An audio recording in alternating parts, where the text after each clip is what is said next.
Hello, everyone. Thank you all for joining. We'll be beginning shortly, so please stay tuned. And yes.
Good morning.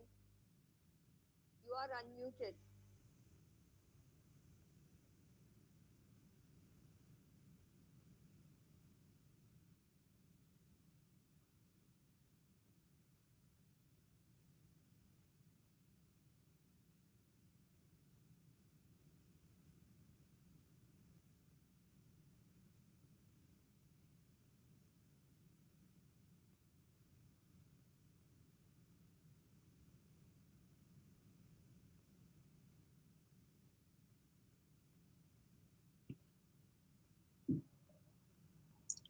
Hello, Hello, good morning. I can hear you can you now. hear me? Yes, I can. I can hear you. Okay, that's good. That's good.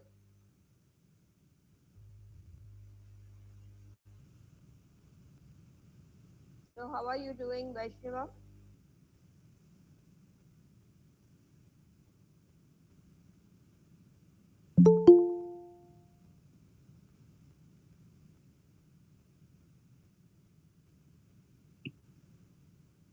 Hi, can you hear me?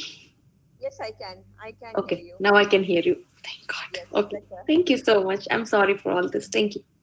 No, no, it's all right. Technology is that way, you never know when it goes out.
Hello, all.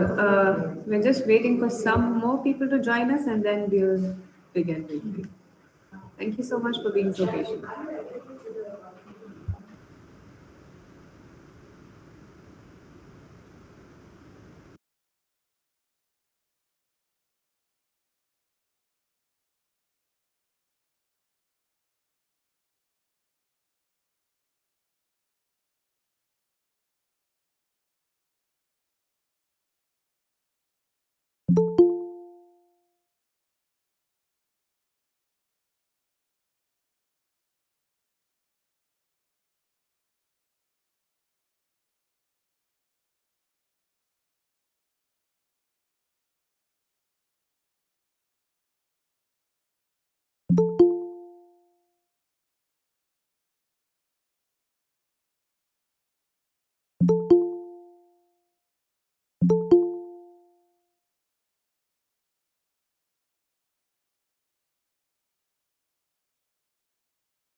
Hello.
Aarti ji, can I test if I could present? I don't normally use Google Meet, and since I only see you here, so uh, if I don't know, I think it says present and then uh, a window. I haven't done that before. Oh, okay.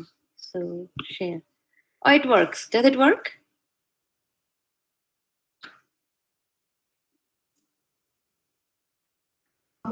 Yes, it works, ma'am. Thank you so much. Okay. Thank you.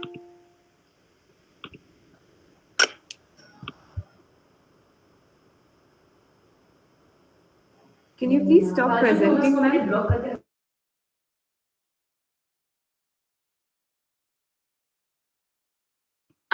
I'm sorry. I don't use this tool often. So thank you. No problem, ma'am.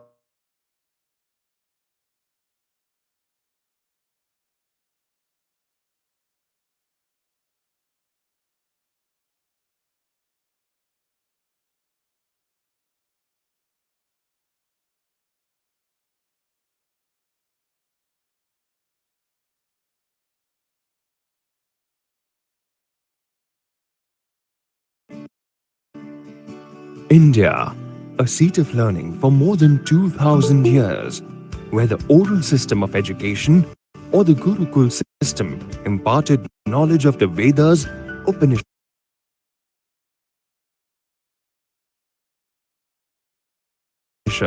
and Sutras for many generations. This unique way to teach evolved into the formal creation of great universities like Takshashila, the world's first university, as well as Nalanda, Ujjain, and Vikramshila. Subjects such as fine arts, medicine, mathematics, astronomy, politics, and philosophy were taught here.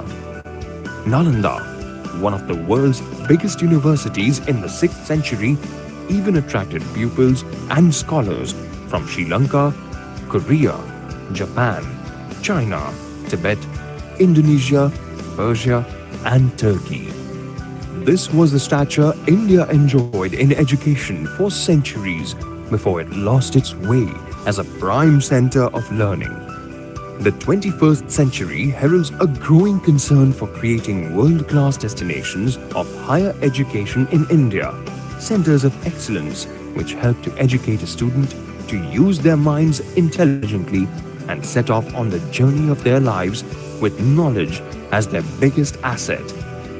Keeping this in mind led to the genesis of P.P. Savani University, Surat, a seat of higher learning with a clear intent to establish a gold standard in higher education. It is a sincere and passionate initiative to unlock the true value of learning, to stimulate one to inquire and create, to ingrain excellence as a core competence, to enhance the sterling qualities of human character, to explore through inquiry, to experience through engagement, to empower through performance, explore, experience, empower. Spread on a lush 100-acre campus on the National Highway near Kosamba, Surat, P.P. Savani University presents an array of programs through its constituent schools: School of Engineering, School of Sciences, School of Physiotherapy, School of Nursing, School of Management, School of Architecture, School of Design, School of Liberal Arts. These schools leverage a futuristic campus infrastructure, impressive faculty profiles, a talented student cohort, modern technology ecosystem to facilitate and improve learning tools, two-way academia-industry engagements, proactive international collaborations, and strong outreach initiatives to the community. These initiatives extend the vision of the group, which has a strong footprint in education and social activities in South Gujarat. As a group, P.P. Savani showcases wide recognition through its chain of schools for nearly 30 years. Led by Chairman Shri Vallabhbhai Savani, over 45,000 students are enrolled today in 11 schools and adorn the merit list in board evaluations year after year. As a successful businessman and an active social worker, he has reached out to the community through a tertiary cardiac hospital for the economically weak, an AIDS village for social outcasts, an annual ceremony of mass marriages for girls who don't have a father, and extended support to army widows in the recent insurgencies on the border. Even at the university, free ships have been sanctioned for the economically weaker yet accomplished students. With these core values embedded in the group's ethos, the university aims to elevate the evolving ecosystem of higher learning to international levels.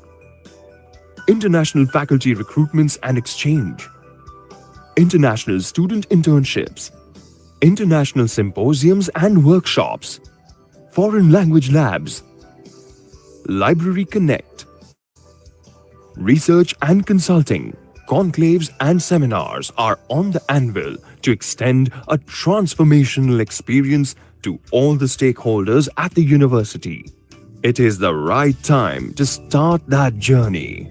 Welcome to the future.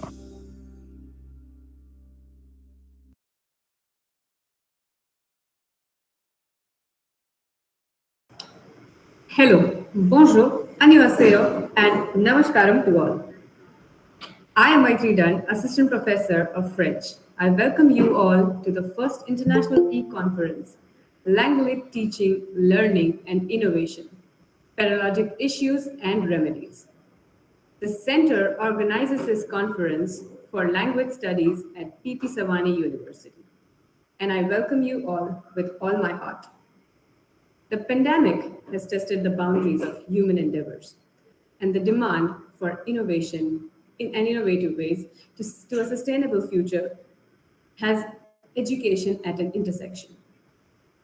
Moreover, with the advent of information and communication, technology in schools, colleges, and university, conflicting messages from government-led initiatives and technology changes have further made pedagogy unclear. In such times, we must keep pushing ourselves to not only make education accessible to all, but update our curriculum to keep up with the jobs of the future.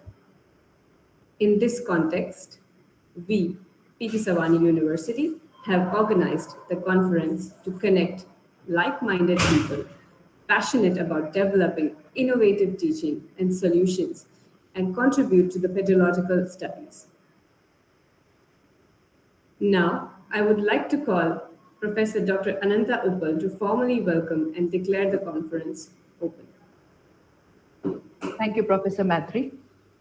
Good morning, ladies and gentlemen, and honored guest. On behalf of PP Savani University Center for Language Studies, I would like to declare the first international e-conference now open. As we open this conference, it gives us a great pleasure to welcome you all. In particular, I would like to express my gratitude and a warm welcoming to our plenary and featured speakers, as well as the presenters, especially those who are presenting from USA, Bangladesh, Oman, Iran, Gujarat, and Madhya Pradesh, today to share their knowledge and teach all the techniques of language and literature. Thank you so much. I, on behalf of the organizing committee, convey deep regards and hearty thanks to our Honorable Director, Mr. Sneh Savani, the Provost, Professor Parag Sangani, and the Registrar, Professor Satish Biradar, the Deputy Registrar, Professor Bindesh Patel. Thank you, sir. They helped us in obtaining the necessary administrative approval for organizing the event in our campus. They supported in all possible manner to organize this conference. Their support and contributions are important not only in making the conference happen, but also in helping the Center for Language Studies to become a vehicle for positive change in literature and language teaching in the 21st century and beyond. Now, please allow me to say a few words about the theme of the conference: LangLit, teaching, learning, and innovations, pedagogic issues, and remedies. Language and literature are not just a part of human expression, but also of life, culture, and history. No wonder that then the teaching methods proposed by academic scientists are only catalyst that can supplement teaching learning process, which is independent to a teacher and is subjected to change based on place and time. Orthodox religion and liberal language are always paradoxical to each other. However, the ubiquity of English and other foreign languages is changing the perspective of even conservative countries. There are the linguistic, cultural, educational, political, and personal challenges that Indian students face while learning English and foreign languages. No doubt that this country has brought and inspired significant changes in the field of literature and language teaching. These changes are based on current research with ramifications on students, teachers, and educational institutions. One important change can be seen in the possible demise of EFL. This is because literature and language teaching, research, and pedagogy are instantiated in native speaker models. These models have failed to recognize the realities of local context in which English is learned and taught. We are not an exception in India in following in the footprints of native speaker models. English studies, right from its inception, have been deeply ingrained in the discourse of power. In the colonial era, it imparted selectively the group of native speakers and upper class English speakers, for example, an exclusive political imperialist objective. In the decades following India's independence, the link between political power and social prestige in relation to English educated citizens took deep roots further. In the past 2 decades, the clout of English and a consequence of native speakers and persons trained in English and foreign languages has remained unchallenged. English as a global language has bestowed a fresh impetus on to English studies in India. The market value of an English honors degree has gone up inconsiderably as a language of technocrats and now as the singular language of the information technology empowered personnel who are keenly sought after by the public sector and the multinational alike. English is gaining further ascendancy in our socio-economic fabric. Many in the audience might remember colonial, post colonial language policies and the attempts to reform English language education, starting with De La War Commission in 1937. While these attempts are ongoing as we speak, the most notorious and least discussed was the Indian English Teacher Scheme, which took place in the late 90s, probably. While we do not hold anything against the native speakers, the international spread of English and the other foreign languages has given rise to notions other than cognitive and psycholinguistic orientations. This spread is political par excellence, and hence it highlights not only political but also economic, socio-cultural, and historical aspects of literature and language teaching. Notions that give precedence to these contexts have been developed in the late 20th and early 21st centuries. First, in composition writing, that's translingual writing, code meshing, and transcultural literacy. Second, in new literacy studies, multi-literacies and critical literacy. In sociolinguistic, fused lefts, lucid Englishes, and metro linguistics. Fourth, in teacher education, teacher knowledge and identity. Finally, and the most importantly, in applied linguistics, translanguaging, plurilingualism, global English, English as an international language, and English as a lingua franca.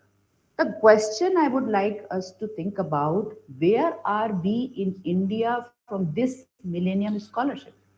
In order to help our learners to develop language competency that can aid them not only in their academic endeavors but also in their professional life, educators need to draw from new scholarship and ask further questions about the socio-cultural, political, economic, and ethical context of literature and language teaching.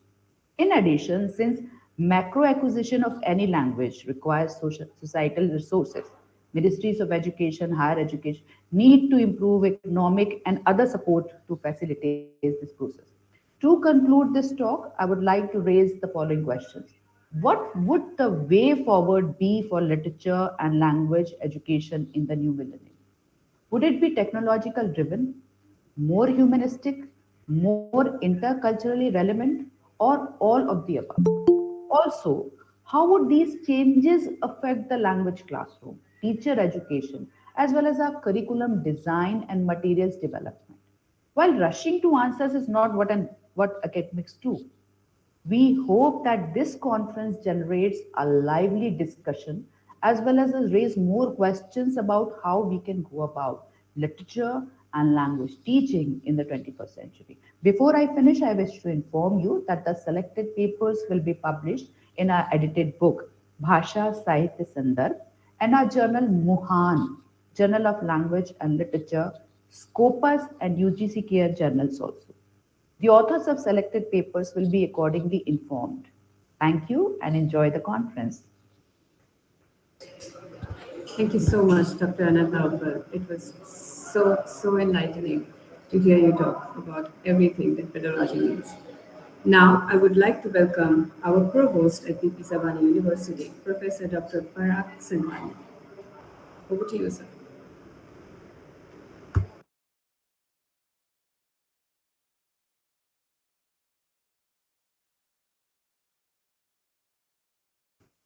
Sir, you need to unmute yourself. Parag, sir, you need to unmute yourself. Okay. Good morning to all of you, and welcome to the conference hosted by the Center for Language Studies, PP Sawan University. It gives immense pleasure that our team has done a magnificent effort to bring all the academicians from across the country to deliberate on a future of language and literature studies into the Indian higher education system. Friends, all of you are aware that NEP put a very big emphasis on language, right? And we as a multilingual country, it's a very imperative that we deliberate on how the language should be taught, how the language can be, inculcate in a higher education curriculum. And I'm very sure that Dr. Nanta and entire team will, put their all efforts that these deliberations will reach to the maximum audience in terms of a journal publications, in terms of a, book publication. Ultimately, this kind of a discourse is very, very important in today's context, because like Europe or other countries, we also have so many culture within our own culture, and language is one of the medium to express the our cultures. And in that context, how to teach, how we will be able to to set a new path, because a lot of work has been done on a western context, and there is a lot of Indian context is yet to be come out, and that also should be substantiated with the research. And I'm very sure that this kind of conferences will encourage everyone to view about the Indian views on literature studies and language. Friends, you have to understand that our languages were so rich in terms of grammars, in terms of vocabularies, and in that we need to bring out to the world. And that's where I am very sure that our Center for Language Studies, we are not only focusing on English as a language, we have now included all the Indian languages as a part of our language study. And we would like to learn from all of you the best practices which is good in teaching English, maybe bring to the other Indian languages. So I wish that all of you will deliberate on this context. Apart from that, as a higher education administrator, we need an answer how many language we can put it how, to the study, because uh, where one hand we have a core courses of engineering, medical, and all that, and in that another hand, what is the percentage of weightage of a language in this particular aspects, whether our students, engineering students, how much exposure we should be able to give them for the literature. And NEP is putting all this emphasis, and that's why we need a contemporary research on this, that higher education there are a lot of work has been done for the elementary English or a primary level English and all that, but there is still a lot of scope of a research on a languages in a higher education, right? And that's where I am very sure that this particular conference will deliberate on such topic. What should be the percentage of weightage, what is the number of hours we have to spend on a language for the higher education students. The another challenge is the very heterogeneous crowd. When you're teaching in a school education, you have a similar level of students, but when we come to the higher education, I have a one student who is from CBSC, I have a one student who is from vernacular language, I have students from the international background. So how to teach such a heterogeneous group a language, right? What kind of literature should be part of a curriculum so that it will encompass all such a heterogeneous group? So these all are the questions in my mind as a higher education administrator, and I open these questions to all the delegates to deliberate upon that how we will be able to answer these questions with the contemporary research, because it's not everyone's viewpoint. I'm looking out of a research outputs which will help the higher education administrator to inculcate the higher language studies into their curriculum. Once again, I wish all delegates good luck for this conference. My compliments to the entire PPSU CFLS team to host this kind of a conferences and bringing so many delegates from around the India to participate in this conference. And it's a really hard work put up by the entire team. On behalf of the PPSU management, I congratulate the team, and I'm very sure that all the delegates will be able to take out a good learning out of this conference. Thank you very much. Jai Bharat. Thank you. Thank you so much, Dr. Parag Sanghani. Your words on microculture and micro problems have just elevated this conference much more. And I would always be grateful for all your support that you give to CFLS. Now, I would like to welcome Professor Dr. Satish Birder, Registrar at PPSU, to throw some light on the topic. So, over to you. Thank you, Professor Maitri. Good morning, ladies and gentlemen. Respected Provost Dr. Parag Sangani sir, Dr. Ananta, Head of CFLS, and today's keynote speakers, Dr. Bhattacharya, Dr. Sharma, Dr. Rajendra Singh Jadeja, Professor Taher, Dr. Arti, and Dr. Premlata, and faculty members and all participants. I am delighted to be part of this virtual gathering at a historic moment for the first international conference of Center for Language Studies. As a registrar, I feel extremely proud to be a part of such an elite university, PB Savani University, where the future leaders are taught by such a great teachers whose teaching goes behind the classroom, and they are the ones to be thanked for organizing such a huge event. On behalf of PP Savani University, I would like to welcome you all to this international conference. It is a big event for us, initiated by Center for Language Studies. The mission of PPSU is to equip our students with English and foreign languages and intercultural and employee skills using state of the art teaching methodology. Through this, the university aims to empower graduates to successfully participate in the global job market of the 21st century. The Center for Language Studies is shaped in a way for bridging the gap through English and foreign languages. The primary task of Center for Language Studies is to teach the languages for specific purposes. At our university, language courses are included as a compulsory courses in the curriculum of all graduates, postgraduates, and short cycle vocational programs. Depending on the specialization, language courses lasting 2 to 6 semesters are provided by the CFLS, that is Center for Language Studies.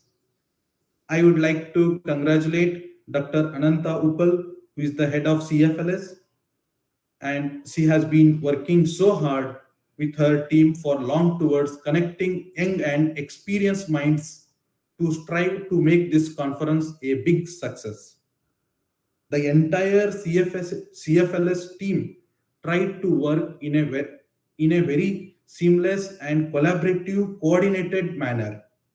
It's a big opportunity for everyone to connect with so many different minds. I hope the involvement of each one of us in this conference will chart out a trajectory path itself and follow by many more such events. This is the one of the efforts by the university aiming at making our youth benefits from such events, as well as contributing to do something heartbreaking for the society. I'm sure this conference will be truly happy learning experience for all of us. Once again, congratulations to CFLS teams. Thank you, thank you, thank you, thank you. I am really thankful to all the team members for organizing such a big event. Once again, congratulations. Thank you. Thank you so much, Dr. Satish. It is so meaningful to have your support and your enlightening words move us on. As we move forward with our keynote speakers, I would like to share a thought that came to me just today. So it is a thought that provokes a thought, and the world keeps moving ahead. Time conquers tragedies when scholars hold hands and share their thoughts to build a better tomorrow. We, as scholars, let's build a better tomorrow. I would like to welcome Professor Dr. Atanu Bhattacharya, who is a professor at Central University of Gujarat, to share his words. Over to you, sir. Thank you very much, Maitri and Professor Ananta Uppal. Pleasure to meet you. The Provost of the University, the Registrar of the University. Thank you for inviting and having me over to share my thoughts. Old friends, Aarti, good to see you. And new friends, old students, new students, and all the delegates, participants in the conference. What I thought was I'll share a few things that research has taken up over the past few decades now, and probably needs we as scholars of language, as scholars of literature, need to look into those kinds of research that are happening and see, as the provost rightly pointed out, how they work within the Indian context, or would they work within the Indian context, etc. Now, one of the things that, of course, we need to think about in the light of the national education policy, but also in larger interests of language and literature teaching in India, is we have long been seen, I think Dr. Ananta Uppal mentioned the colonial legacy. We have long been seen as data providers. So the colonized domain, or countries that have been colonized over a long period of time, like India, for a very long time in English language studies have been seen as the ideal source of data. Okay? We do not provide the theory that is going to look at the data. Okay? The theory comes from the West, in want of a better term, and we are the data. So we have a large number of studies post-independence, even pre-independence, where we simply provided data to the theoretical. So we were the grist to the mill, the theory mill that was created over a period of time. And I think we need to kind of relook at that, because our contexts are different, the way we use languages are different. We are a multilingual, multi-resource country, and we need to have a kind of a relook at what we are doing in terms of our language studies, what we are doing in terms of our literary studies, etc. So I'll just point out four directions that we can take, and then see whether these four directions, and I'm sure that the conference is going to add many more directions, and see whether these can lead us to do something different in different ways. So the first direction that I want to talk about today is the direction that corpus linguistics, again in the West, has taken. With the development of large, mostly in the earlier times, monolingual corpora, but in recent times, more multilingual corpora.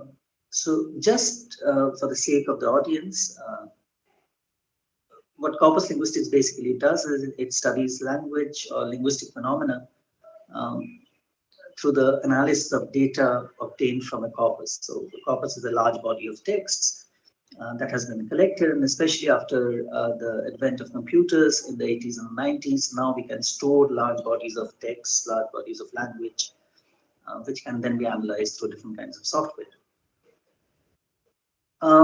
So what has happened in the 80s and the 90s, there were these huge amounts of corpora that were developed. So one of the largest corpora, for example, is the British National Corpus. You have the American National Corpus. Now you have the Australian and New Zealand National Corpus. We also have a corpus of Indian writing, of Indian English. It's called the Kolhapur Corpus of Indian English. And I'm not very sure how much is getting added to that corpus in terms of recent language use, recent language practices, recent teaching practices, recent practices of people using multilingual repertoire, etc. So we probably might need to revisit such kind of corpora and see what roles do these corpora play in our understanding of language. One of the corpus that I was looking at recently, and there has been a bit of a scholarship available on that corpus, is a corpus called OLAC. It's Open Language Archives Community. which is a multilingual corpus, which is free. Remember, many of these corpus that I was talking about, the British National Corpus or the American National Corpus, they are paid. So as I said, as I began, that the West provides the theory, we are the data. So though the data is kind of stored on these corpuses, if you want to access that data, you need to pay for that data, etc., etc. Yeah. But the Open Language Archives community that I mentioned, the OLAC, allows you free access. It's an open access corpus, and many things can be done with it. It has got an inbuilt, what is known as a concordance in software inbuilt within it, and we can do lots of things with the corpus itself. Just to give you a history of the corpus and how corpus linguistics was used in language teaching, again, very briefly, uh, the corpus can tell us how languages are used in real time or in use. So what is the language actually practiced? So we get a large number of students, for example, with questions like, is this word correct or is that word correct? Is this sentence construction correct or is that sentence construction correct? Is this grammatically correct or is this grammatically wrong? Now, instead of being the fulcrum, the center of knowledge, the teacher can simply kind of guide students to corpuses, and they can check up what is the actual language use that happens over there. So one of the things that corpuses have been used, or corpora has been used generally, is lexicogrammatical analysis, um, and for teaching lexicogrammar, etc.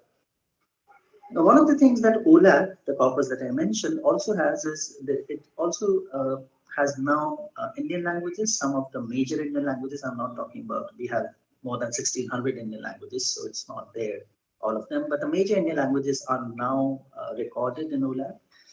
And many of them, interestingly, if you go to the corpus, so when we say Indian languages, we do not really mean people speak only Hindi or people speak only Tamil or people speak only Bangla or whatever, because there is a lot of mixture of languages that happen when we speak in real life, etc. So these kind of corpus can help us to understand what sort of multilingual resources we use in terms of our of and the kind of things that we need to think about in terms of teaching, etc. So when we are teaching English to students who are going to become RJs and are expected to use English or Gujlish, so how are we going to do that in terms of actual practices that they engage in? So the corpus helps us to understand those actual practices and probably take those experiences back to the classroom. This is one direction that could be explored, so I thought I'd just mention it because it gives you real-time data, and we keep on talking about authentic sources, authentic material in the classroom, and this is authentic material to the core. So we can go back to these kind of corpuses, use them, and then bring them back to the classroom. The second direction that I'm going to, and I'm particularly interested in, and again it has been mentioned by Dr. Ananta in the morning, is what is known as the history of English language education. Now, if you look at scholarship available on history of English language education, or in short, HELE, H-E-L-E, then you will see that at least in India, the focus mostly is on policy documents. So right from the colonial times, so right from Macaulay's Minute to contemporary times, to Kothari Commission, post-independence developments in education, etc. Yeah. Also, a scholarship that is available on history of English language education is mostly, again, post-independence, the kind of the new nation state forming and the new nation state producing different kinds of language policies, the effect those impact those language policies had, etc., etc. We have almost very seriously neglected what really got taught in classrooms, let's say from 1830s. I mean, the British have been here for a very long time. So even if we take the date as 1765 when British acquired the province of Bengal, they've been here from 1765 to 1947. So when English was introduced, or was English introduced at all, in fact, in the early years it was not, what were the kind of textbooks that were used? What were the kind of resources that were used for teaching English? Because we must remember, even for the British, teaching of English was a new phenomenon. because English was not taught as a language even in the mother country, in Great Britain. It was only introduced, English was not seen as a serious language. So people who were educated were taught Latin, Greek, sometimes with a bit of a grudge, French and German, but that's about it. So English teaching itself took a huge amount of experimental forms in India when it was introduced. And it will be important to go back. Just to give you an example, some of the earliest teachings of English in the 1830s and 40s in schools and colleges were primarily bilingual, even multilingual. So if you look at early, and I come from Gujarat, I mean, I teach in Gujarat.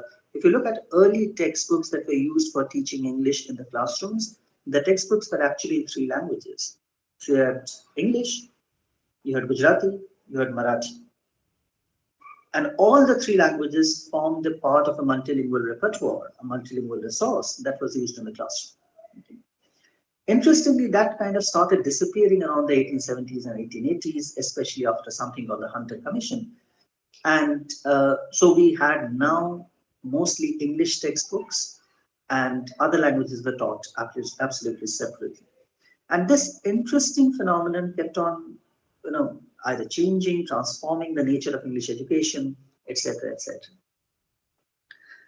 The second thing in the history of English language education is, of course, the role of what are known as school book societies. So many of the, as we know, if we go back to the history, the three major presidencies of the British times, the Calcutta, Madras, and Bombay, used to have something called school book societies who were in charge of producing textbooks. And these school book societies produce not only textbooks in English, but textbooks in other languages, where many of the pedagogic principles of teaching of English were also used in teaching of other languages, just like the pedagogic principles used for teaching of regional languages like Marathi or Gujarati or Bengali, etc., were also brought back to English. For example, memorization plays a very important role, which was a very common technique in use of, in teaching of regional languages, which come back into English pedagogy itself. So these kind of pedagogic methods would be interesting to look at because these experiments seem to have gone out of fashion, and probably we need to go back and see what can be taken, because some of them are very, very interesting experiments, and see whether they can be brought back in the teaching of English. So this is the second direction that I thought I just mentioned. The third thing is, of course, when we say that we are dealing with texts today, that we are dealing with a certain kind of textual practices, because language is nothing but teaching of textual practices, then the nature of the text itself has changed. The moment we'll, and I'm sure that many of us, while listening to this talk, would be very, very kind of, they would be worried about what is happening on their phone, they would be checking their phones, etc. And phone texts are obviously not really monolingual texts.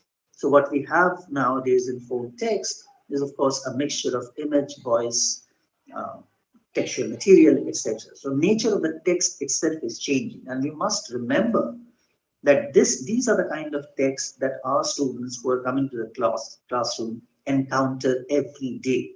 This is the text that they constantly engage in when they are on social media, when they are on different sorts of platforms, even when they are looking at different sorts of things, etc.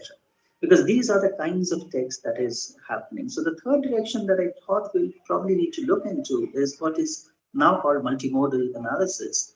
So multimodality as an important part of understanding language. So when we are teaching English, it's not simply denying the fact that, oh, no, this is incorrect English, you are writing B, C, O, Z, that's not the correct spelling of English, etc. Because we also need to understand that English itself has changed over a period of 400, 500 years. It's not that English had a very standardized usage over a period of years, it has never changed over a period of years. And so bringing these kind of changes, which are multimodal in nature, which deal with internet technologies, which deal with the digital cultures that people engage in, probably would be useful to understand how languages evolve, how languages change, and how languages, these kind of changes, how they affect our own understanding of practices.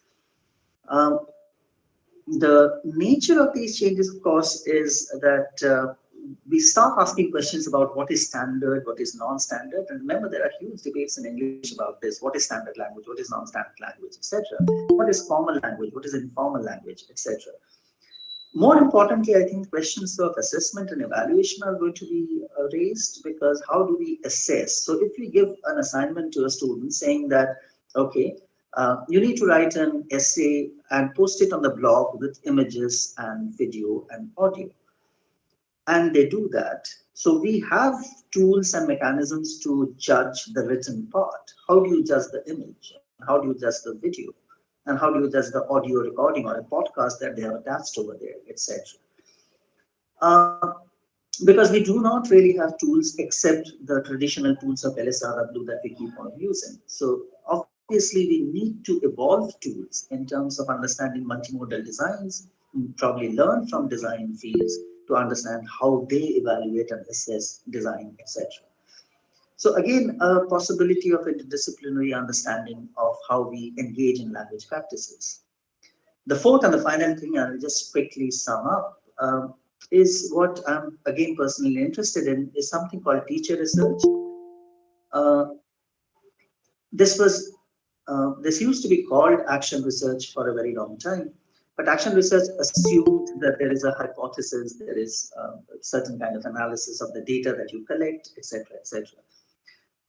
Teacher research is not really, it's basically research carried out by teachers for themselves or for their students, but it does not have the formal mechanism of an experimental, non-experimental, quasi-experimental research. So we don't really need to kind of follow those matter. Some interesting work is happening in recent times, especially in the last 10 years in Latin America and Africa in teacher research. So teachers talking about their own experiences of teaching English, for example, and they have now been recorded. So even narrative histories or narrative research is an important part of that teacher research. So your very experience of teaching English is an important aspect of teaching. And I think it should be given the validation, it should be given the prestige and the status that it deserves.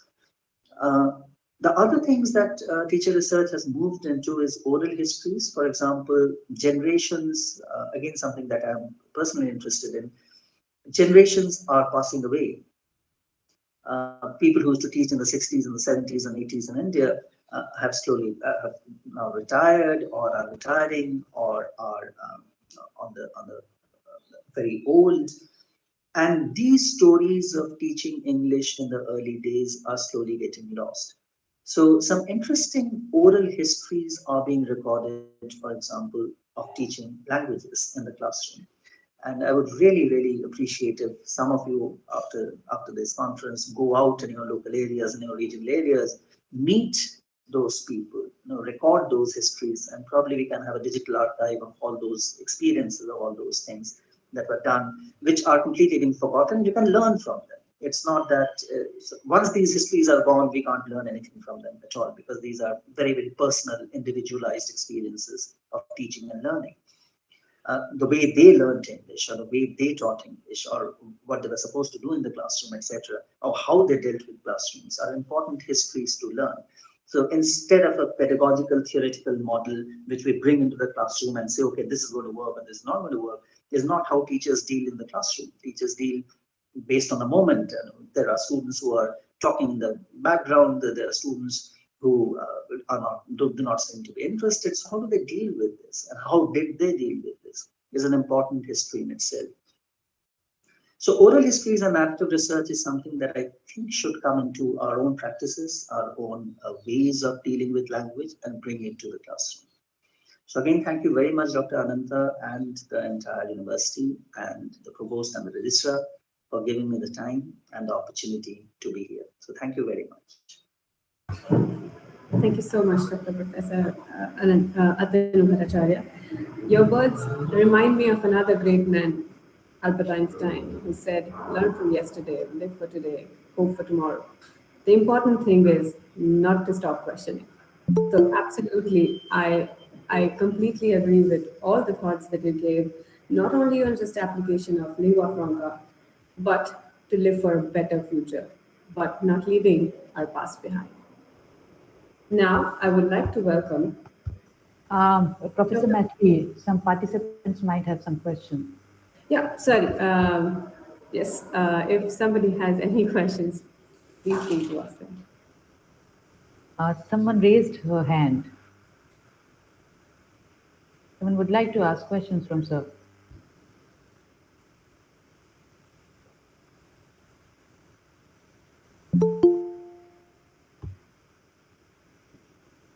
Yes, we may move on now. Thank you. Okay, just in case in any duration that you feel that you have a question, you can definitely leave it in the chat box and we will take it up from there as well. If you're too shy to speak, I get that people are not always very vocal. So yeah, if you still have questions, Uh, oh, Mamta, you may raise your hand and you will be allowed, you will be given the speaker to speak. Yes.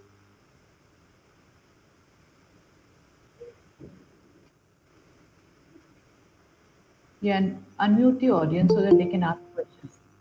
yes, they have been given the permission to unmute themselves. So if there are questions, please go ahead.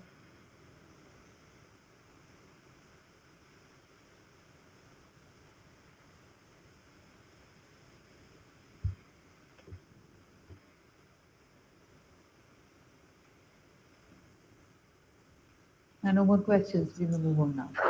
All Thank right. Then.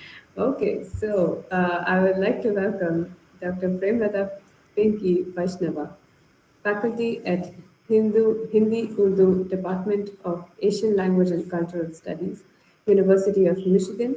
Uh, she is a certified language tester for the American Council on Teaching Foreign Languages.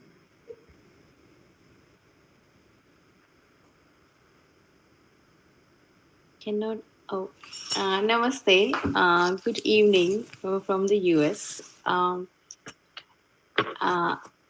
Thank you so much for making me part of this very intellectual group. Um, you all can hear me, right? Okay. So far, all the speakers just talked, and I think I will just follow the footprints. Then sharing my PowerPoint, I did work a lot on my PowerPoint. Um, but I think the idea of teaching language and literature itself brings us um, into this periphery of thinking that what exactly we mean when we teach language and literature. And I'm very pleased to see that universities, private universities, are coming forward to make languages an important part of their schedule, of their program, and of their curriculum.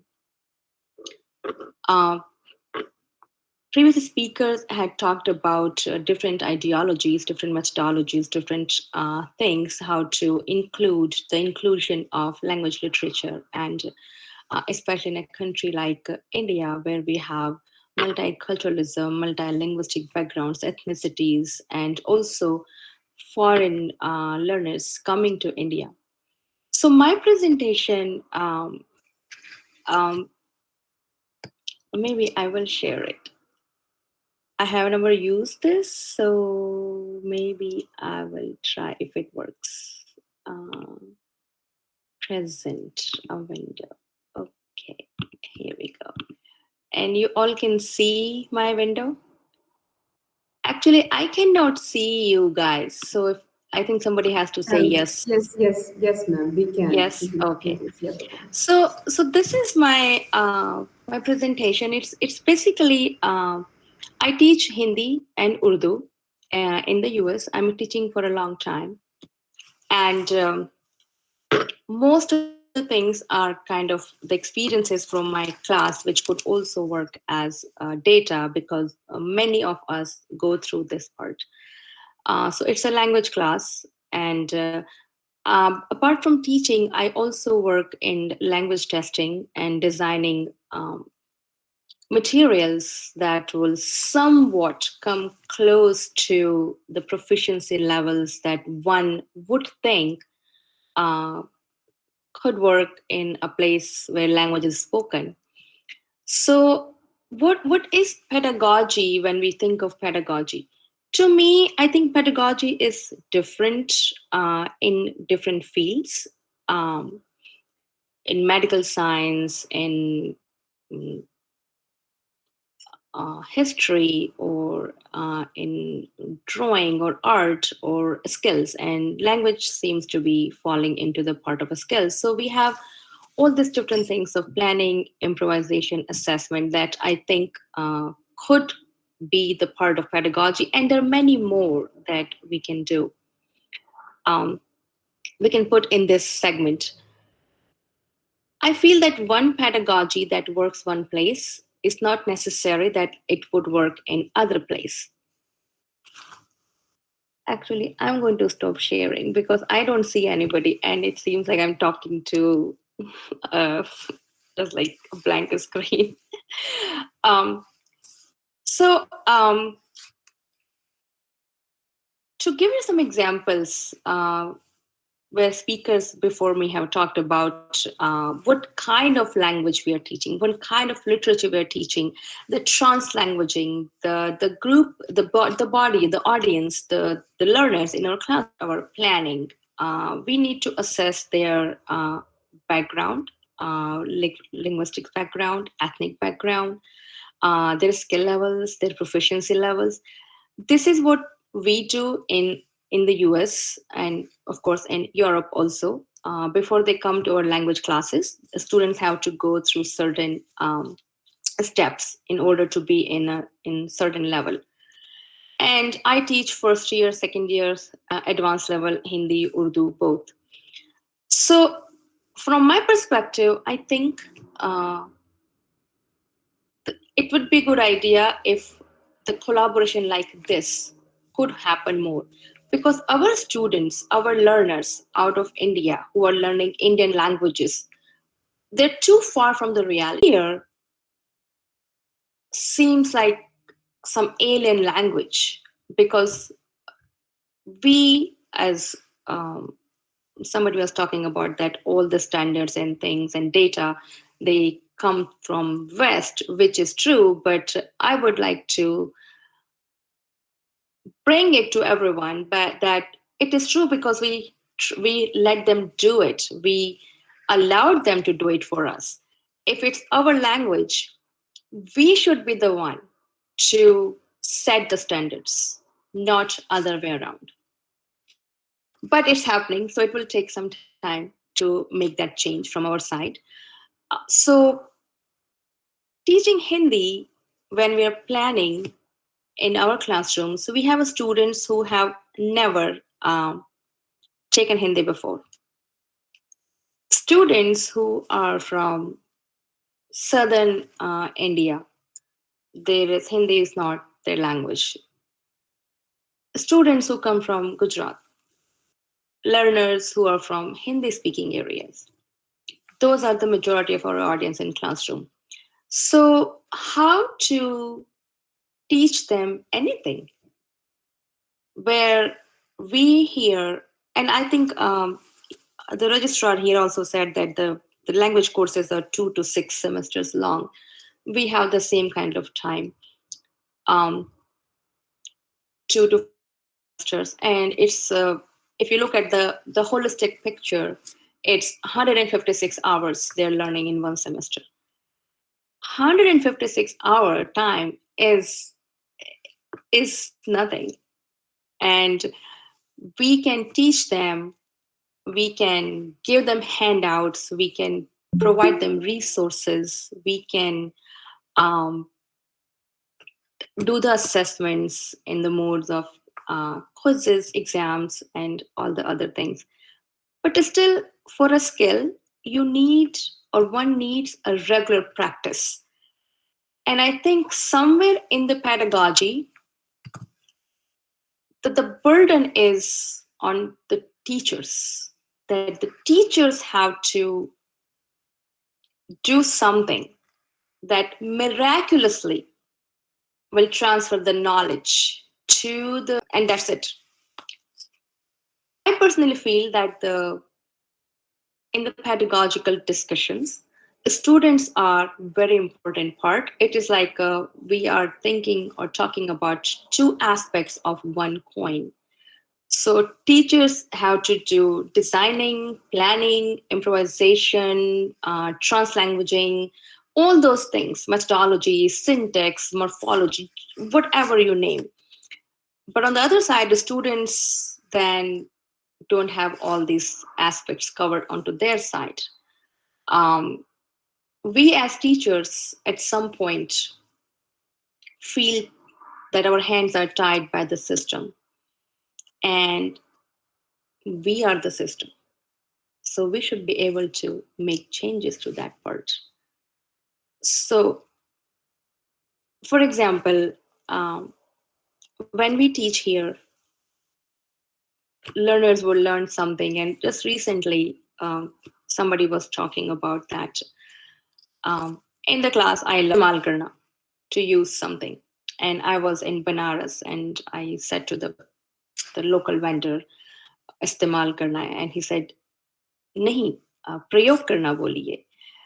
And the person says, how am I supposed to know?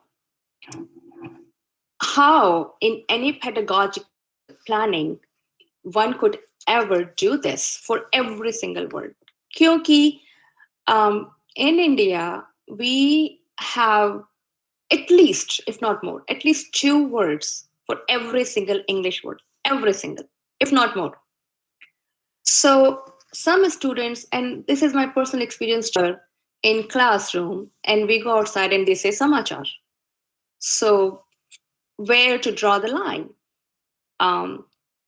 So I think when we are teaching the language, it's very different what we do in India for Hindi, but for foreign languages, it may work. Somewhat the map, the roadmap that we use in foreign countries for Hindi as a foreign language.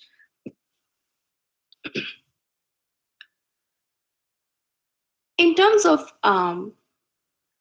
literature, what I do in my classes is that I ask my students to think about different things, because we teach them, okay, just like the speaker previously for me said, that assessment is we ask them to write their composition and put it on the blog with pictures.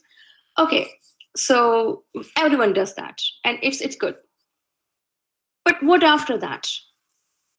They can do that. So we are working on, in my advanced level class, we're working on identity. That's a blanket topic for me. I normally go for a blanket topic, for example, celebrations.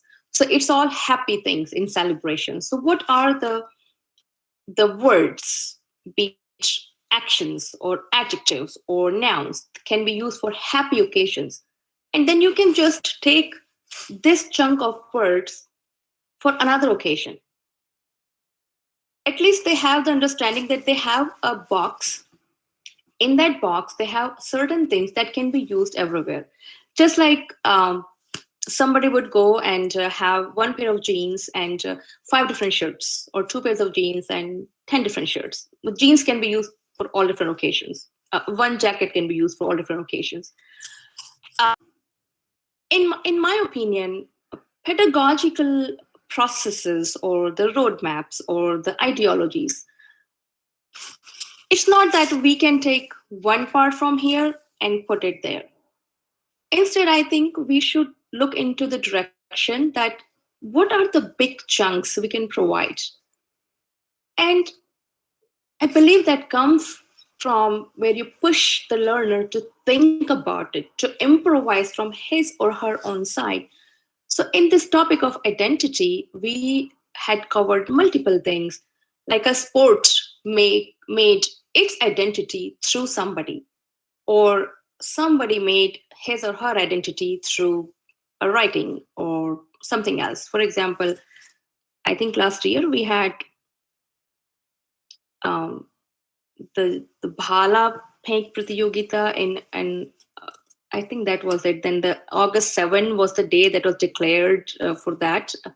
Was it Bhala Phenk or something? That was some kind of day that the guy won won a medal It's in the Bhala Pink. Olympics, and Bhala Phenk. So that's so so the Bhala was like Mahana Pratap has Bhala. That's about it. But now it's something that, the Bhala made its own identity beyond Mahana Pratap through this guy, that now we have a day to celebrate that part. So then think around it. So identity. So we were working on transgender part, and I asked the same kind of assignment that, we watched this, do the assignment.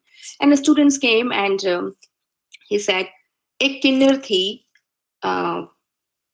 एक औरत के पास एक बच्चा था और वहां एक आसन उपस्थित था.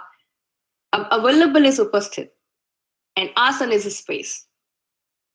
But nobody speaks that Hindi. So this kind of thing. Then there's another student, she was talking about some shower that was, I think you all have seen that ad by, I think Hindustan Liver put the ad that they put a shower in the village and then the whole village is coming. And she said, she's, and there's a student from Brazil who did the kinner part. And there's a student, she's from the US. And she came with her translation. एक आदमी था, वो खुद धोया. He washed himself. So वो खुद धोया. She just came up this. So how do we come to a point where students get at least closest of the translation or the translanguaging part? These are the challenges. And in the language, I personally feel practice is something that is very important and should be the most important part of all pedagogical, methodological roadmaps. Because teachers are told to do XYZ, and in turn, students are not put with that burden on their heads that they should be equal part in order to succeed in this journey of language learning. So that's one thing I would like to say. I said already a few things, but students should be the equal part of this. Assessments are there. Material selections are there. For us, we are very far away from India. So we have to bring India in like little teaspoon for them to understand the whole big Deg in Ajmer Dargah that they have to dip in and then find everything. And it's not possible. So the exposure is very important for any language. So if people in India learning English, they need to have exposure.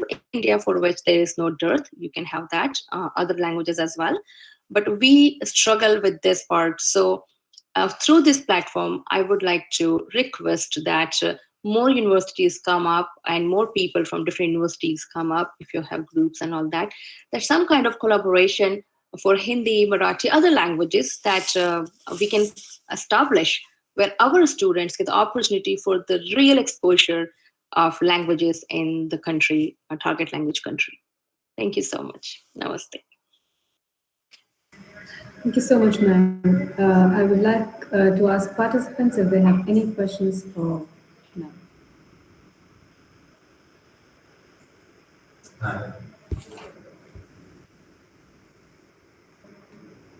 May I ask, hello? Yes, ma'am, please go ahead. Yes. Professor Pinky, it's almost 10 years I'm living in India, and I have not come across any good Hindi teacher who follows a method. Whenever I come across anyone, they come up with a notebook that before the class they might have thought of something, and it's not relevant to whatsoever they teach me, like the session before that or a session after that. So I would like to know, I'm sure that there would be a method of teaching. So may I know the name of the book or method you're using for teaching Hindi? Yes, thank you. So when I started teaching long back, I used Rupert Snaith's book, Complete Hindi. But for last 10 years or so, I'm not using any book because I want, there's certain basics that you need to know about a language, like subject, object, verb kind of thing, certain words. Um, and whoever is learning that language, like I am learning English, I'm here for 20 years and I still don't know many things that my children know.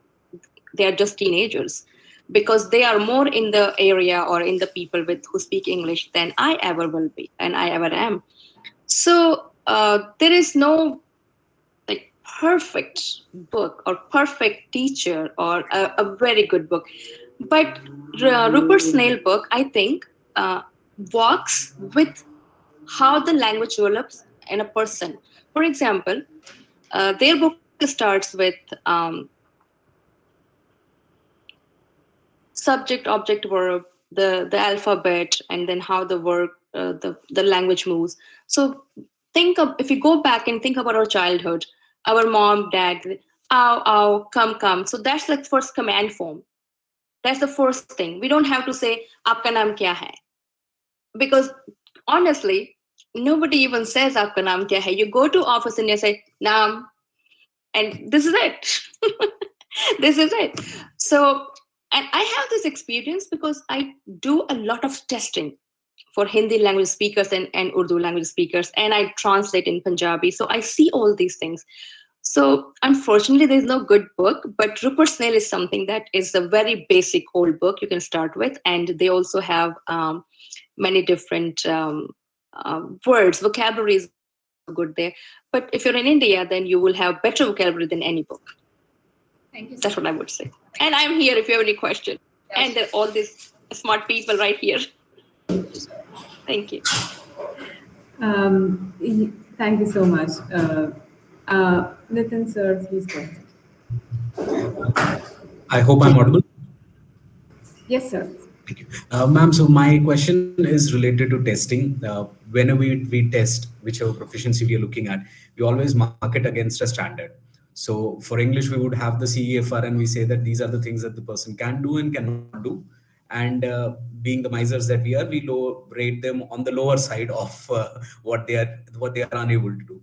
But when it comes to interlanguage, and especially in the process of developing their language, right? Do you believe that these standards, and for English there are many TEP, TWEP, CEFR, multiple standards have been made. Do you believe that they actually do justice to our students, especially in India, when they are in the process of gaining language? Now, the same problem might come for somebody else who's learning a different foreign language, moving from, let's say, English to Hindi. They are studying Hindi. So while they are in the interlanguage, do you believe that these standards actually capture the process of learning? If assessment is for learning and not of learning, then does it really capture that? Uh, Thank you. It's a very good question. And the honest answer is no, I don't believe in that. Despite the fact that I am one of the very few people who select, edit, and then design the testing part and what the standards are. And there are no such standards because language is like behta pani. It's not something is stagnant. It's changing. A very wonderful colleague of mine, he might be here in the audience, said like the language changes, like the word selfie. We never knew what selfie word is before that. Word jihad. We didn't know word jihad before September 11. So these are the languages, many other things like that are changing and coming in. So no, I don't believe in standards, but there is certain level that there are very basics that will go, that were there before 5,000 years ago, 100 years ago, they will be there. Like you would never hear anybody say, "Khana khaya main khana khata hu." It's very very basic. Or I'm eating. It's very basic. So there's certain basic standards. They're like foundation of those things. It's like the example I give in my classes. It's like, the very basics are like foundation of a house. So the foundation is strong. Above the foundation, you can have a bedroom there, bathroom there, a window this way, a window that way. You have the choices, but your foundation has to be stronger. And the foundation is the basics of any language, any skill, be it piano, dancing, anything that, or biking. The basic skills are there. Once you're in the field, you have to improvise what comes in front of you. Like you're driving, you will take driving test in just a small area. But then when you go on the highway, nobody is going to take you on a highway to take the driving test. Similarly, for language learners, we are going to teach them in the confined, periphery of or the walls of our classroom, a school, our area. So I don't believe in standards, but yes, the basics should be followed for every skills, and language, I think it's a skill. Thank you. Quite interesting. I hope so it answers your question. Moving forward, Ms. Yes. Yes, ma'am. What efforts do you take to introduce the colloquial language in your classroom? The one part I do use is because our students are not that advanced level of students, and every time the audience is changing, so we have to think accordingly.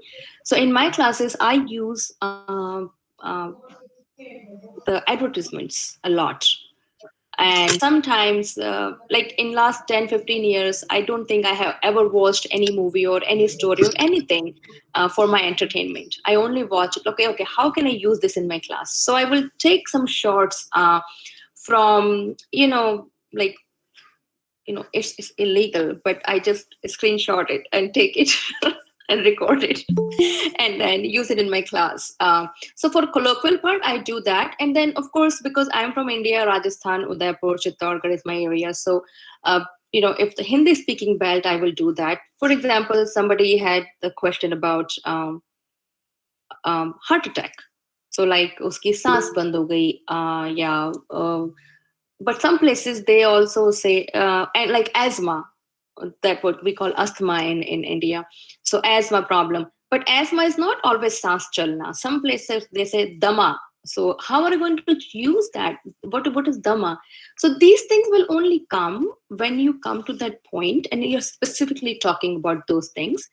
So colloquial part is what I do is I sometimes invite people from like India in my class on screen, and then they talk. So once we asked somebody like the way we teach, and you will find it in many places. Introduce yourself, and they will say, "Mera bhai hai, mere papa hai, meri mummy hai, hum char log hain." This girl came and said, um, हमारे परिवार में वैसे तो 5 लोग हैं पर mummy की बहन की शादी हो गई तो वो वहां चली गई लेकिन भाभी आ गई तो so she kept going in that, and we don't teach that. So if this comes to our students, they will fail because they haven't learned this whole thing that you can introduce yourself in this way. So it's very very difficult, Tulika ji, but we try, because we also need to know what is changing in India. And as a teacher, we need to know what is happening in America in terms of English language. So for us, it's do dhari talwar that we have to balance. But yeah, newspaper sometime, bachon ki kahaniyan, um, and sometimes mostly Bollywood, whatever languages they have some special thing. Are sale idhar aa, ya tera baap kahan hai, something like those little segments we'll take and then start from there. Thank you. Thank you. Ms. Mahak, you had your arms raised. Like, please go ahead. You need to unmute yourself. Hello, ma'am. I hope you're doing well. Just one little concern I had. I'm also a teacher, and usually, there's this tool called Translanguage, which we usually employ in our classrooms. And there's this thing, a rising concern rather, which I have been facing, and I think along with me, many other teachers are facing. So many even children in India are coming from, proper Indian families whose native tongues are, very much related to Hindi, if not Hindi particularly, right? And they have trouble speaking r, the r that we use in paid or ghoda. No matter how much I tell them, beta, roll your tongue up and then say paid or ghoda. Because although I'm an English teacher, but since I found a gap, I tried to bridge it to the best of my capabilities. But since you're a Hindi teacher and you're dealing with non-native speakers, how do you deal with this particular issue? I'm sure Varnmala is something that you might introduce in your pedagogy while introducing the language. How do you deal with this problem? Thank you so much for this question. And yes, I do see that a tiny bit retroflex or aspirated sound or aspirated sound could do like make the meaning go in very different direction. So it's very difficult for us to have them gain the correct pronunciation. What I do, I draw a picture. I draw our palette like there. I'm not a good drawer, but I try. And then I draw the tongue, and I say, okay, say ghoda, and then how long your tip of your tongue stays to your palate, and then snaps right back. So I mean, these are silly techniques where you won't find in any book or anything. But this is what I do. And the second thing I do, there's that there are certain words, basic words that we memorize that they learn in the course of learning. So like rada as in ladka, and now they know the ladka, so they will be able to say. But do they speak the way I speak rada? No, because there are certain sounds are not there. For example, in English, there's V and W, and they're both different sounds. And everybody in my family speaks them very correctly, but I cannot. When somebody teaches me, I will say, okay, it's wine, it's a wine. So you open your lips and you bring your lips close. But then I forget about it. So there are certain sounds that don't exist. But in India, I don't see why there should be a problem. That I leave it to all my colleagues and scholars in India to figure out. But one of my friends, I'm not sure if he's in the audience, but he's a linguist by training, and his one of his project is going to be like at what age our children in India in Hindi speaking belt or Urdu speaking belts start to differentiate and the sound of ra, ra, ra, ra, and then pronounce it correctly. So hopefully we will have one answer one day. Thank you. Thank I'm you so sorry. much, ma'am. Thank you. Thank you. Yes, Dr. Ananta, you had a question. No, I would like to share my experience here. Now, these days we are teaching Hindi speaking classes for Nigerian students. We have 100 international students here. So, yes, teaching Hindi to them in 20 days. 20 days, I don't remember, even I have got 20 days, like 15, yeah, 15 days. Because they have to go for internship. They have to go to some village for internship. Now, I have to teach them how to speak to the villagers in Hindi. So yes, that the difficulty that she has mentioned, that ra sound and etc. I have to write everything in on the board. So yes, we don't have any letter for this ra in English. So I have to write each sentence in Hindi on the board, and that they have understand and they write it on all those sentences on their notebooks, and then they read it out. And teaching them all these tenses an object and like we have this karta ne karm ko or current se, so like teaching these things to these students is very difficult. So I cannot teach them karta karam karan etc because we don't have time. In 20 days I cannot teach them the grammar because yes, that they won't be able to understand it. So I give them the sentence. Here you have to put ne, here you have to say, then they find it very difficult. They get confused. Where to use this uske? Then you are saying uska, then usko. So yes, then where to say yah, where to say vah. So yeah, without the basic is grammar, but like since it's a mother tongue, we have acquainted it naturally because we have heard. So the language learning starts from listening. Like with the we don't have to teach them grammar for learning English, and that the same we have adopted in our testing system also in the classroom in English.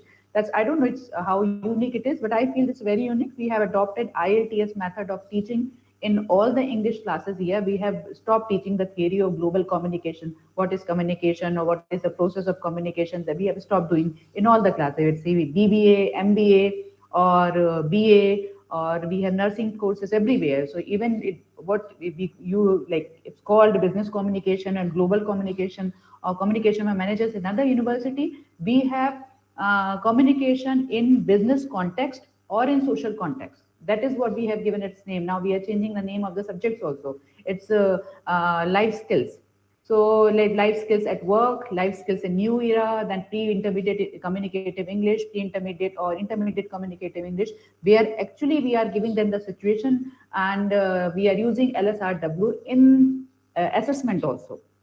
We have stopped giving them theoretical questions. We don't do it all. So yes, in other university, if it's a private university, if you have liberty to do it in your university, please stop teaching their theories, because the theories are not useful, that they are already doing in other subjects. Our role is to teach them English, or how to communicate in that language. So use that method of listening, because acquaintance of language is possible, only possible with reading and listening. Give them a lot of material, they read and they listen to, they will definitely grasp. And you give them opportunity to speak in that language. Let them make errors. They are allowed to do it. And same can be done in Hindi also. Thank you. Absolutely. Thank you so much, Dr. Nanda. Before I say my thank you to Dr. Pinky, I would just like to quote a small little thing, which is what great or better gift can we as educator offer the world than to teach and instruct our youth. And we as educators are doing such fantastic jobs just by discussing it. So thank you so much, Dr. Pinky. Smita has a question. Yeah, yeah, sure. So Yes, much. good Sorry, morning, ma'am. madam. We still I have one more just question for you. I just wanted to add that even in secondary syllabus and higher secondary syllabus, all textbooks are so graded, and every lesson fulfills all the objectives of language teaching, uh, like listening and writing. So every question, if the if the lesson is done, is dealt as per the given guidelines, then all the language objectives are fulfilled, and the language teacher is confident and able to do all these things in the class. So, like we at this level, we see to it that language teaching, it provides a lot of scope to teach in between the good human values also. Only that is possible in language teaching, that through stories, through examples, we get a lot of liberty, and all our aim objectives are also fulfilled, because some of the speakers said that someone teaching only through notebook, but it is not always so. The language teachers are capable enough and do a lot to make the students learn and be good human beings. Thank you so much. Thank you, everyone. Thank you so much, ma'am. Now, I would like to welcome Professor Dr. Pronunciations at Bhopal. Over to you, ma'am. One and all present here. Before I start, let me say that hearing to such a wonderful and intellectual crowd was a treat to my ears. It was a wonderful gathering. It was a lovely speakers before me. I am Dr. Aprajita Sharma, Professor and Head Department of English, Government Hamidia Arts and Commerce College, Bhopal. Thank you very much, Ananta, for making me a part of this. I'll start. Please allow me to share, as I've got a people.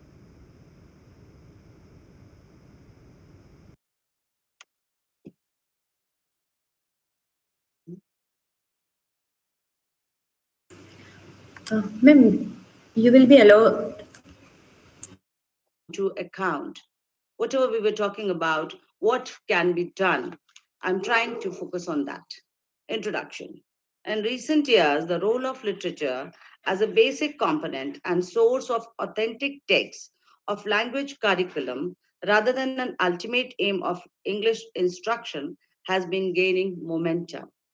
Among language educators, there has been a hot debate as to how, when, where, and why literature should be incorporated in ESL, EFL curriculum. Vigorous discussion of how literature and ESL, EFL instruction can work together and interact for the benefit of students and teachers had led to the flourishment of interesting ideas, learning, and improved instruction for all. Many teachers consider the use of literature in language teaching as an interesting and worthy concern.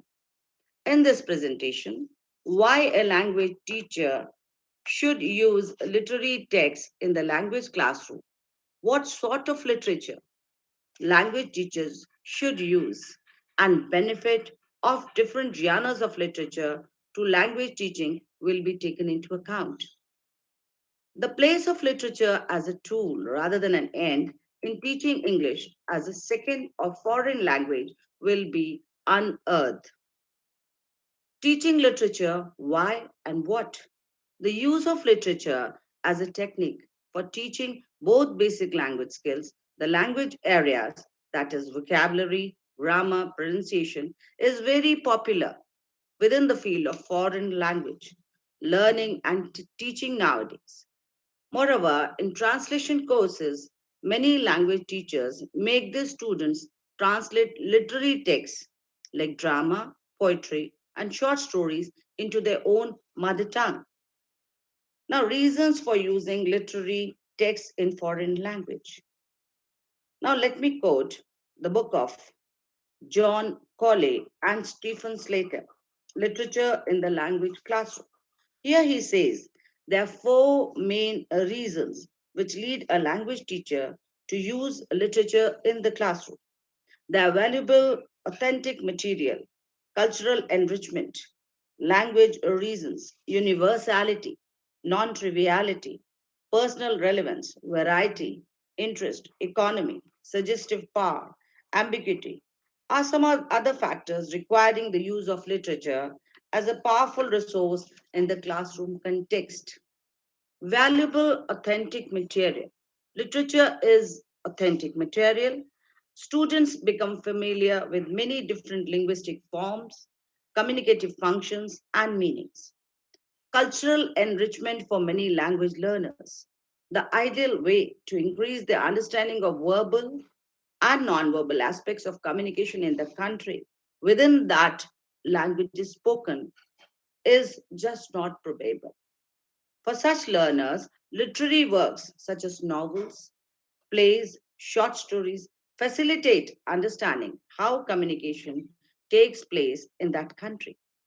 Though the world of a novel, play, or a short story is an imaginary one, but still it presents a full and colorful setting in which characters from many social and regional, regional backgrounds can be described. A reader can discover the way the characters in such literary works see the world outside, even their thoughts, feelings, customs, traditions, possessions, what they buy, what they believe in, fear, enjoy, how they speak, how they behave in different settings. Literature is perhaps best regarded as a complement to other materials used to develop the foreign learner's understanding into the country whose language is being learned. Literature adds a lot of cultural grammar to the learners. Language enrichment. Literature provides learners with a wide range of individual lexical or synthetic items. The different ways of connecting ideas, which develop and enrich their own writing skills. Students also become more productive and adventurous when they begin to perceive the richness and diversity of the language they are trying to learn and begin to make use of them, or begin to make use of some of that potential themselves. Thus, they improve their communicative and cultural competence in the authentic richness, naturalness of the authentic texts. Now, this also brings about a personal involvement. Once the student reads a literary text, he begins to inhabit the text. He is drawn into the text.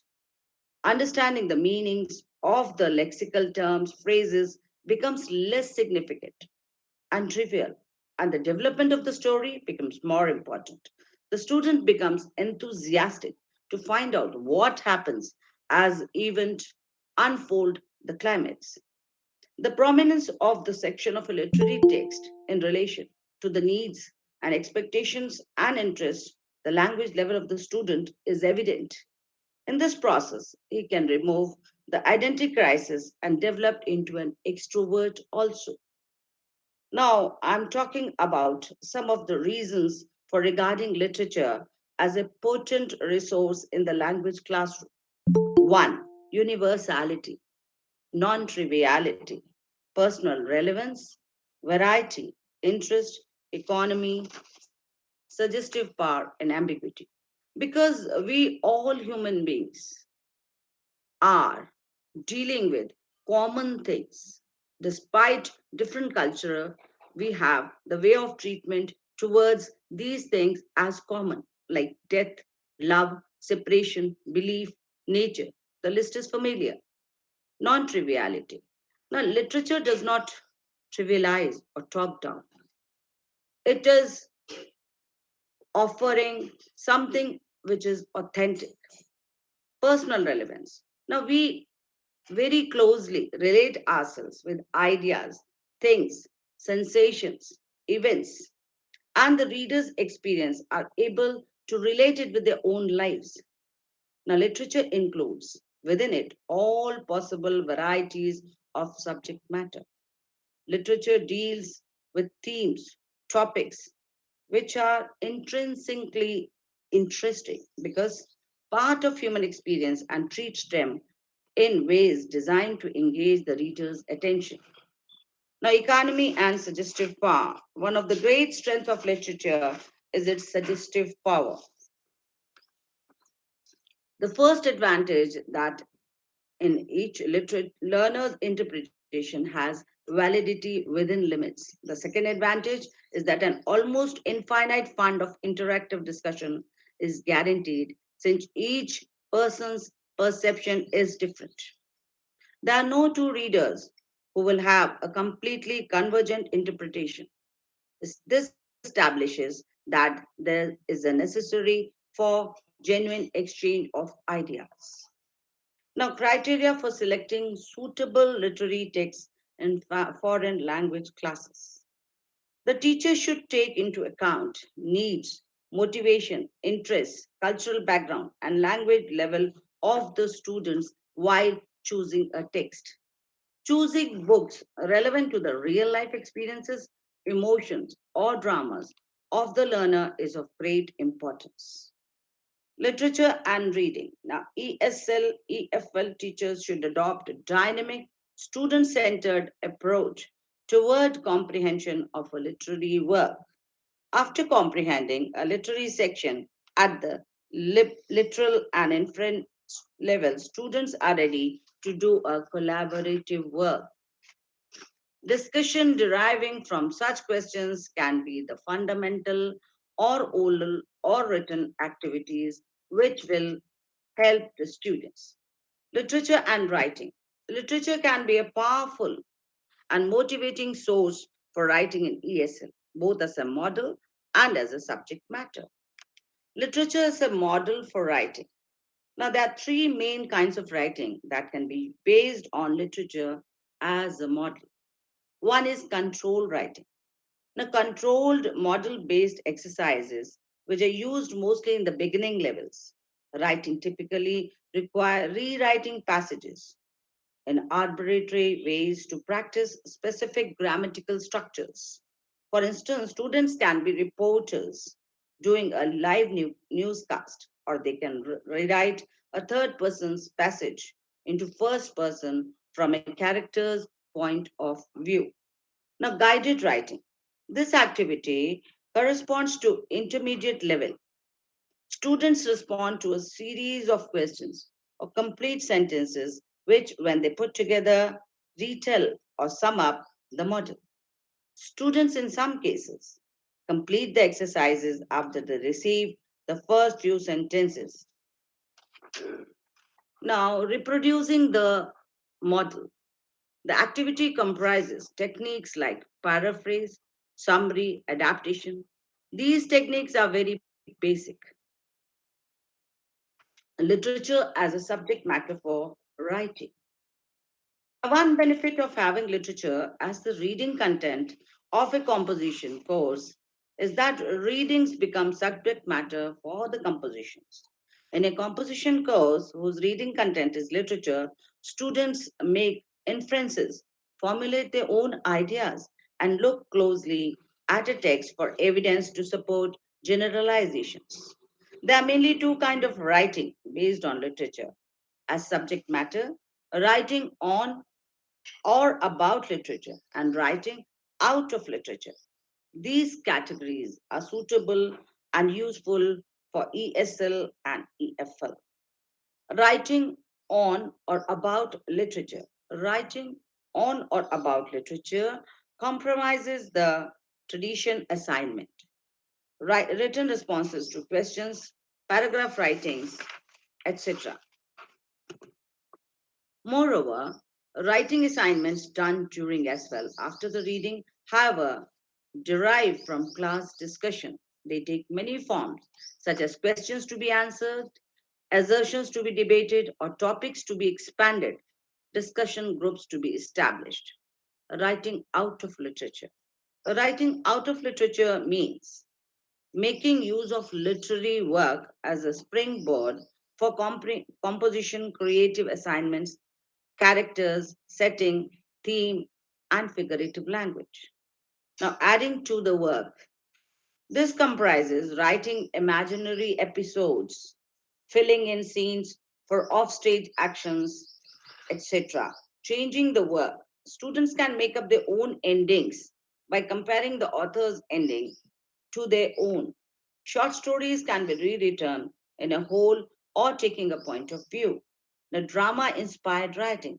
It is possible to derive drama inspired writing activities from plays or short stories or novels and sometimes even poetry. A letter addressed to another character. The student can also write a letter to one of the characters in which he gives the character a personal advice on how to overcome a particular problem or situation. Now, oral reading. Language teachers can make use of listening comprehension and pronunciation, interesting, motivating, and contextualizing the levels, playing a recording or video or literary work, etc. Drama. Needless to say, literature based dramatic activities are valuable. They facilitate and accelerate development of the oral skills. Students achieve a clearer comprehension of a work's plot, dramatization, role playing, improvisation. Dramatization requires a classroom performance of the scripted material. Students should attentively read assigned sections of the dialogue. They should indicate vocabulary, idioms, or dialect they don't understand and words they cannot pronounce. At last, dramatization is presented before the class, which helps the students. Improvisation and role playing. Both improvisation and role playing may be developed around the characters, plot, and themes of a literary work. Improvisation is a more systematic activity. Dramatization without a script. There's an identifiable plot with the beginning, middle, and the end. Now, group activities can be done. Students are involved, and participation is multi-directional. Now, what are the benefits of different genres of literature to language? Benefits of using poetry to language teaching. Poetry can pave the way of learning and technique of basic language skills. It is metaphor that is most prominent connection between learning and poetry. Because most poetry, consciously or unconsciously, makes use of metaphor as one of its primary methods. The appreciation of the writer's composition process, which students gain by studying poems by components, developing sensitivity for words and discoveries that may lead to a deeper knowledge of students. Now, Sark also explains the educational benefits of poetry as follows: provides readers with a different viewpoint towards language using grammar, syntax, vocabulary, triggers unmotivated readers to bring open explorations, make students familiar with figures of speech. Now, benefits of using short stories to language teaching. Short fiction is a supreme source for observing not only language but life itself. Now, benefits of using drama. Using drama in language classroom is a good source for language teaching. The use of drama raises the students' awareness towards the targeted language and its culture. It stimulates the imagination and promotes creative thinking, develops critical thinking skills, promotes language development, heightens effective listening skills. Some other benefits of using drama in a foreign language are bringing authenticity into the classroom, exposing learners to the target culture as well as social problems of a society, emotional stability, flexibility, fluency, etc. In other words, use of drama seems to be an effective technique in today's communication based, student centered foreign language teaching. Benefits of using language to novel teaching. Use of novel is again a beneficial technique for mastering not only linguistic system but also life in relation to the target language. This way for teaching the target language culture enables students to go beyond what is written and dive into what is meant. Now, in summing up, the use of novel is very beneficial technique in today's foreign language classes. Now, I would like to talk about my conclusion. Literature plays an important role in the English programs of many non-English speaking countries. However, there are some problems encountered by language teachers within the area of teaching English through literature. First, there are very few designed appropriate materials that can be used by language teachers in a language classroom. Secondly, there is a lack of preparation in the area of literature teaching in TSL, TFL programs. Thirdly, there is an absence of clear cut objectives defining the role of literature. Many instructors try to include literature in their classrooms, but the lack of the background and the training in that field is a hurdle. The teacher has an important role in teaching language through literature. First, he should determine the aim of language teaching in relation to the needs and expectations of the students. Giving a questionnaire, interviewing the students, the teacher can set up an aim and objectives of the language teaching. He should select the appropriate language teaching method, teaching techniques, and classroom activities. The teacher should select the literary texts relevant to the aim and objectives of his teaching. While selecting the text he should use in the classroom, the student language proficiency, the interest, the age, the sex should be taken into account in order not to bore the students with inappropriate materials. An elementary level, for example, students should be given short stories. At advanced levels, however, students are given literature in its original form so that they can develop their literary competence. To put it another way, students learn practically and figuratively and daily use of the target language in the literary text and encounter different genres of literature, poems, short stories, plays at advanced levels. Observing how characters in a play or a short story use figures of speech, such as a simile, metaphor, metonymy, has to express their communicative intent. Students learn how to write English more clearly, creatively, and powerfully. Literature helps students acquire a native like competence in English, express their ideas in good English, learn the features of modern English, and learn how English linguistic system is used for communication, see how idiomatic expressions are used, speak clearly, precisely, concisely, and become more proficient in English, as well as become creative, critical, and analytical learners. Now, literature can open horizons of possibility, allowing students to question, interpret, connect, and explore.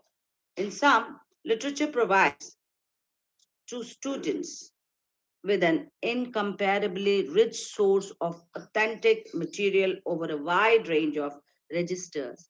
If students can gain access to this material by developing literary competence, then they can effectively internalize the language of a high level, especially for the students with verbal linguistic intelligence. The language teachers using literature in a foreign language class serves for creating a highly motivating, amusing, and lively session. Literature is not only a tool for developing the written and oral skills of the student in the target language, but also is a window opening into the culture of the target language, building up a cultural competence in students. Thank you so much for a patient listening. Thank you. Thank you so much, ma'am. I would, yes, Sarika ma'am, please go ahead. Good morning, and thank you for the wonderful presentation.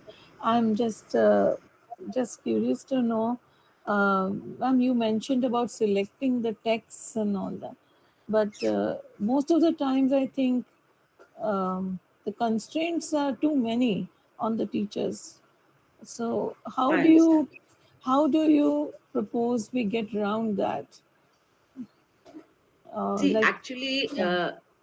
in Hmm. our university, we have a board of studies where the teachers, the professors are given a chance who go and choose the text for the students. And if we want that they should learn, sometimes at different levels, if it is at the elementary level, we can ask them to write some poems of Wordsworth or something like that. But if it is at the other level, secondary level, there can be different courses.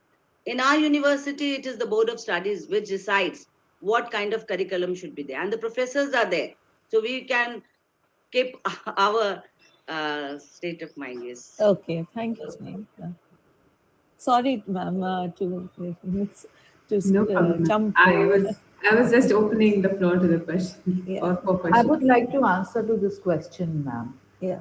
There are, of course, like in government university, we have certain restrictions that the teachers have to follow the prescribed format, and also they have to use only the prescribed books which are given in the reference list or in the prescribed book. But in private university and private schools, we have all the liberties to use all kind of materials which we feel, because we also have children, being parents we also have children, and we have been teaching for years, so we have an understanding now which book will be suitable to use at this level. For example, in my university, I have told you in the beginning also, when I was talking about after Premlata ma'am's interaction. So I told you about that we are using LSRW method in the classroom teaching as well Yes. as in assessment. So we have used prescribed books of Oxford University Press and Cambridge University Press. Now, these books, they have books from elementary level to advanced level, not only in communicative English but also in business English. So they're like the writers of those books have worked hard for years to prepare those books. You can use those books. There are many books like for business English teaching. You can use Business Benchmark. That's available from pre-intermediate to advanced level. Now, for elementary, for communicative English, we are using New Cutting Edge. In fact, you can also use face to face. That's very good. This which is available in different levels. It has got reading material, which is actually designed as per the mindset, as per the level of the students, and it Yes. has got testing materials also, assessment materials also, which can be used in the classroom as practice teaching. And for New Cutting Edge, there's a workbook. So for each module there is a module in workbook also. So when you cover this thing in reading, listening, writing, in each module you will find all the LSRW. So and like there is a like DVD with each book set. So if you don't want to use DVD because students are not comfortable with that Oxford or English sound or American English, so you can become a model in the classroom for listening. And then soon after that module is over, you can give them some exercises from the workbook. But you can also design, because a lot of material is available on Google, right? So which can be used as per the level of the students. Thank you. Okay, thank you, ma'am. Thank you. Thank you. Thank you. Aarti ma'am, you wanted to say something. You need to unmute yourself.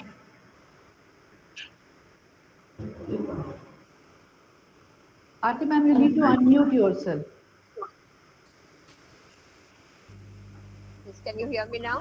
Yes, ma'am. Perfect. Yes. Yes. Good morning to all of you and greetings from Muscat. This is just to supplement what Dr. Ananta was saying regarding the teaching materials for literature. If I want to put it in, in our context in the Gulf region, we have two basic languages. We have Arabic and we have English.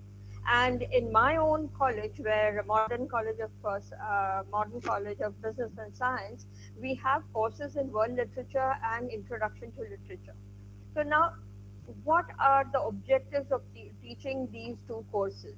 One is that our students should be, knowledgeable of the various practices which are happening around us, which are sort of entrenched in the literature that they are learning, and also, in a sense, you develop their communicative skills in the language.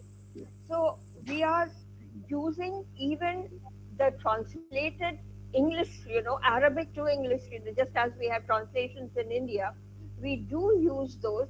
But what I was wanted to focus on was we use literature, those literary texts which are contextualized in our setting. So those contextualized, literature pieces or literature texts help them helps my students to understand a lot many things. And of course, I being the head of the Department of General Education, I have to see that the literary texts that are used are to their, level, if I may use that word, because there are quite a number of things which I have to oversee, that I don't cross the line, the line of culture, religion, or whatever it is. So I want to just mention one thing, that whatever literary texts we do choose for our students, whether it is in India, whether it is in the US, or whether we are here in the Gulf, we need to contextualize, use such texts which are contextualized and which the students will be able to relate to and thus help their communicative competence. Thank you. Wow, that was so enlightening. I would now like to ask Jishmi, ma'am, did you have any question or did you want to say something? Yes, good morning, everyone. I have just one question. Ma'am, can you suggest some ideas to develop materials for ESL learners? Some ideas. Yes, ma'am. I mean, how can we develop materials to teach them communicative English mainly? If it is at the elementary level, it should be a little simple one. And if it is at the secondary level, of course, you can use the original ones. That is what I would like to say. May I say yes? Yes, ma'am. Yes, Jushmi, good morning. How do I say your name? Jushmi or Jushmi? Ma'am, it's Jushmi. Jushmi, okay. Jushmi, as Aarti ma'am has suggested, like it should be in their social context, that they should be able to relate to it. So you can probably pick some popular books in your culture. You can also take like some text from the newspaper, which probably they have already studied, and you can prepare your own question MCQ, or you can have critical thinking questions also on those topics or the related areas. So you can pick some text from business, business of your place, or probably they are comfortable in talking to, and comfortable in and comfortable in writing on their area. Probably they would like to discuss on their area. So some critical thinking that should be contextual, which, yes, as ma'am said, that should be in social context, that should touch their heart. They must have some vocabulary to Some elaborate connectivity. on that. Yes, some connectivity. Okay, Thank you. Aarti ma'am wanted Can to I say, add yes. to that? Can I add yes, to Yes, yes. that? Aarti. Rishmi, you take any text and you need to develop their communicative competence. Say for example LSRW. So now, just as Dr. Ananta said, you pick up some important points, cultural aspects where they can relate to, and try to develop their writing skills, try to develop their, oral skills, where they can speak about it, where they can write about it. And of course, if you are in a position to give them small snippets of cultural reading materials which can add to their information, then perhaps what you would be doing is also developing on their critical thinking, in the sense that, okay, this material has been given to me, is it applicable, can I use it? If I cannot use it as it is given to me, how I can revisit those materials and use it for what I want to say. So what you are doing is, with those small snippets, you are developing their critical thinking skills, you are developing their way of reasoning, you are also developing their way of, using those I mean, vocabulary, word structures in order to develop themselves in English language. This is what we also do a lot. Because you see, you are the We as master of the teachers are class. doing that. Yes, you are the master of the class, and in the very beginning only, Correct. you have analyzed Yes. the mindset, their interest Right. level, and so Yes. accordingly you can design, and accordingly you can find also, because this world is full of so many literature. This literature is not only confined to the books. Literature you can find Correct. anywhere, in any article, any magazine, any, like Exactly. your surrounding also. You can write an Yes. article, a short article, and you can use that in the classroom. Analyze it. Absolutely. Can I add something to that? So I Please. teaching here in the US for almost 20 years has also made me a writer. And as everybody else said here, that the culture is everywhere, is a very famous anthropologist said that culture to people is like water to fish. It's all around us, but we don't know about it. So uh, given what your audience is, your students are, you can certainly your own create your own writing as well. For example, we were doing something called Makar Sankranti, and then I was talking to my students, and they came. We read that part, and then although it was very difficult, but I put it all there. Whatever they can take out of it, they were able to take out of it. And it is second year Hindi students in the US, which is not second year in Indian colleges, I will say.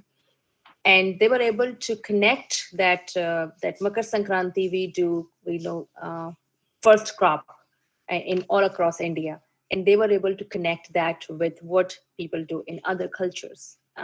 Similarly, we were working on a topic for constitution, where they had to research different constitutions around the world, and they were able to connect that these two countries have these similar rights and responsibilities for their citizens. So these are good ideas that, and there's no one thing that will work for everyone. So as teachers, we calculate, we imagine like what is going to be, and I work so hard towards developing their thinking. Like they need to think, not just memorize, not just write, but think that Yes. how can we True. use this one thing in multiple places. For Exactly. example, chalna could be many different things. Class chalti hai, fridge chalta hai, paisa chalta hai, dimag chalta hai, Yes. but it's just one thing. But chalna is in Yes, Hindi, it's everywhere chalna, I would but like in to say this English, it's not. chalta hai. Ma'am, I would like to say one ad, this chalta hai, this jealous. and burning. I was teaching the same to the students, and they asked me, "Ma'am, one student asked me, ye usse jalta hai. What does it mean? Am I burning him? No, it's not being jealous." Exactly. That's so true, because as somebody was talking about standards, like who's setting the standards, and folks here who work in the testing industry, uh, I like kind of had this thing that no, pool is not flower everywhere. That the idea was that the the bhalu fell in the well, and then when took it out, his dead body was pool rahi thi, and they thought this pool, it was. And I said, you are not teaching me how to translate Hindi into English. And like it's like blossom. It's not blossoming, I'm sorry. But so Jushmi ji, to answer your question, that what area you're in, those are the good ideas to connect the students with them, and then just push them to think they can make mistakes. In my class, I have this policy that you will get rewards for you can do, not punishment for what you cannot do. Yes, So that's yes. a good idea. Thank you, ma'am. Thank you so much for your suggestion.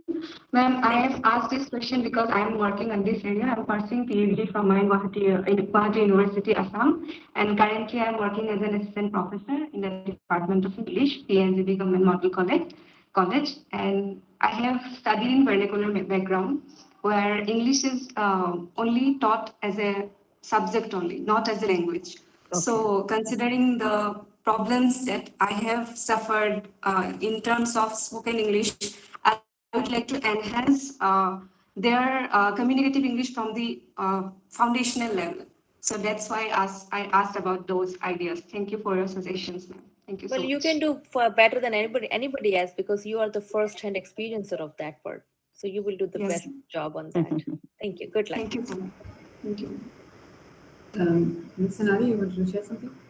Yeah, so in the past few minutes, we've seen quite a few reflections which are pertinent to function of a language that actually tends to limit language to be able to communicate your own ideas within the peripheries of your own culture.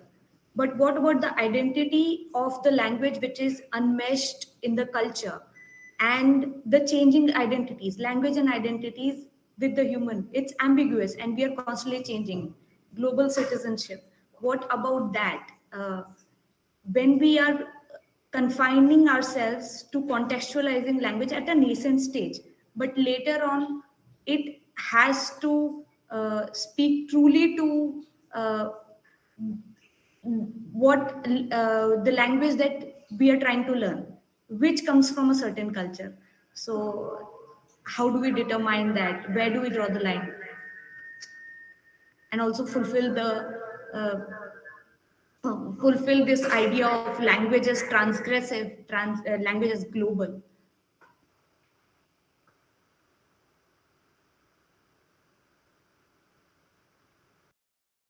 Well, I can say a little bit about this, that again, that you cannot use in terms of language learning, teaching, acquiring, producing, comprehending.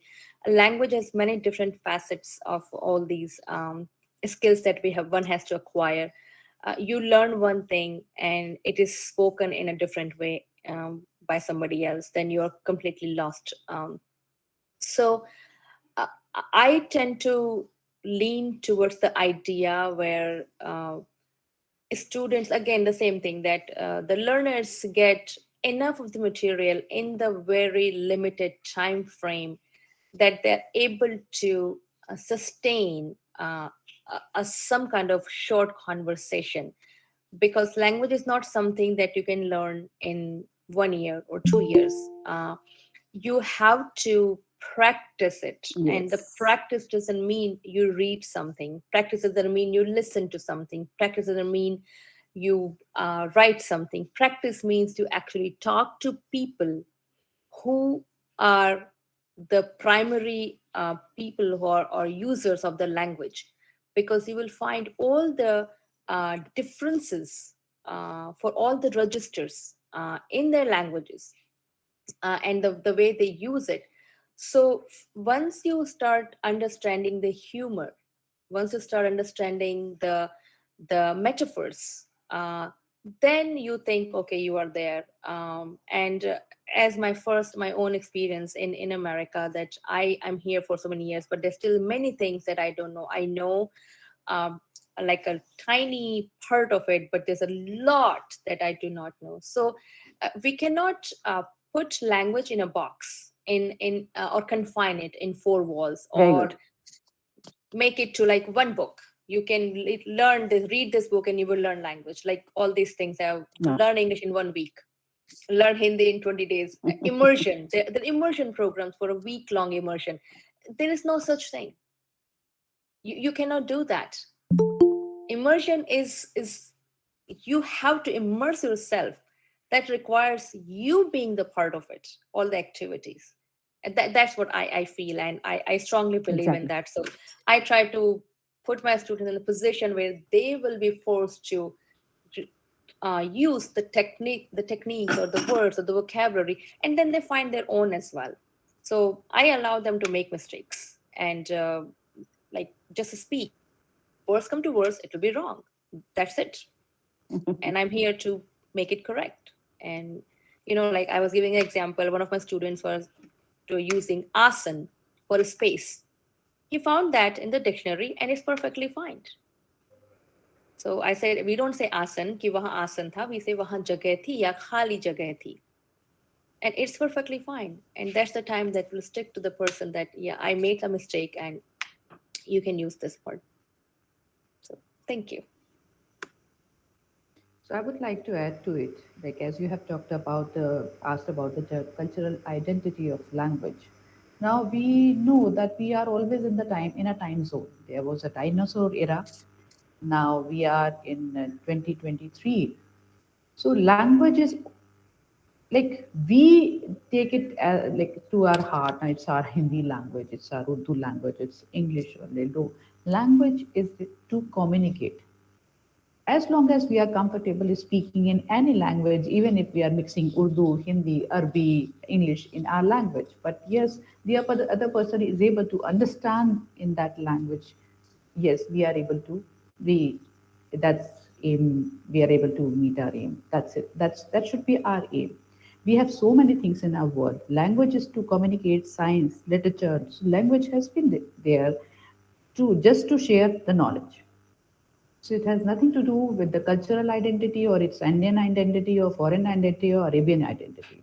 As long as we are able to promote the things, as long as we are able to do experiment in business and literature, or as long as we are able to send our emotions across, the purpose.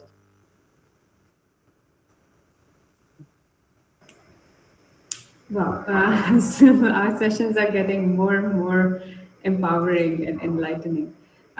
Yes, we'll just take this last question. Ma'am Neha, I guess you had put up the question in the chat box. Would you still like some light on Yes, it? ma'am. Yeah. Good morning to one and all. My question is like how culture influences language teaching. Like India being a multicultural state as well as a multilingual country, the teaching differs. Like what in North we speak Hindi differs from the Southern Hindi, right? So how it differs the language teaching? Does it matter?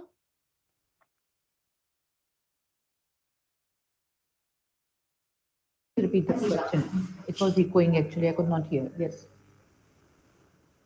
My question was like being a multicultural state and a multilingual country, how culture influences language teaching. Like we were talking about cultural identity, there was a cultural enrichment. So how culture influence language teaching?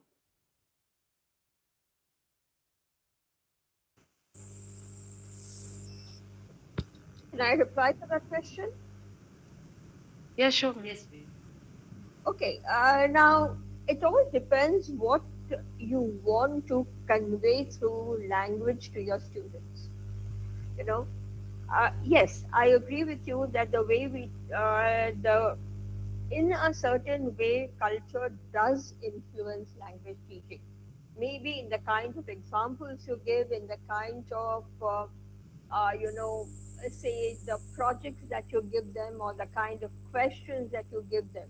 But basically, if your learning outcomes, if your objectives are to teach language as a communicative tool, you know, to your students, then for me, I feel that, uh, you know, uh, culture doesn't culture doesn't interfere in language teaching. Okay, so that is what I said. It all depends upon the learning objectives you put. What are your objectives of teaching, say, for example, today English to our Indian students, or for that matter, English to our Arabic students? What is it? It is basically the communicative competence. And when I say communicative competence, it is just as Dr. Ananta said, communicating emotions, communicating, your thoughts, communicating your ideas, communicating science or research what you have done. So I would look at as basically a tool to express oneself in academic way, in a personal manner, in a professional manner. So for me, I would use language teaching in a very, very objective way to deliver my lectures. I wouldn't want my culture. I'm a Maharashtrian, I'm an Indian, but I'm very careful at the kind of examples I give to my students here in Muscat. So I'm very careful. I do not look into religion. I do not look into, their cultural aspects. Yes, some cultural aspects are similar, so we bring out the similarities. But even when we are bringing out the differences are to enhance the similarities and not the other way around. This is my take on your question. Thank you, ma'am. Thank you so much. I would like to thank Dr. Aprajita Sharma for her enlightening words. As we move forward, I would welcome Professor Dr. Tahira Rahimet Dil. She's the founder of Bonjour India, professor, and she teaches foreign languages, and she's from Iran. I think personally, if I'm welcoming her, it gives me immense pleasure because I have been following her journey since a while now, and she has been one of the biggest inspirations for a lot of kids around the world learning French as foreign language. Over to you, ma'am. I Thank you would so like to much. tell about, sorry, I would like to tell about Metri. She has done MA in French and she has been teaching French in our university for a while. And she is also planning to do PhD like in French. Okay. Thank you so much, everyone. I have to correct one thing that I do not have PhD. I have done my bachelor in English translation, and after that, I have done my MBA. Today, I'm here but I'm into teaching almost more than 15 years. And today I'm here to share my experiences as a student and as a professor.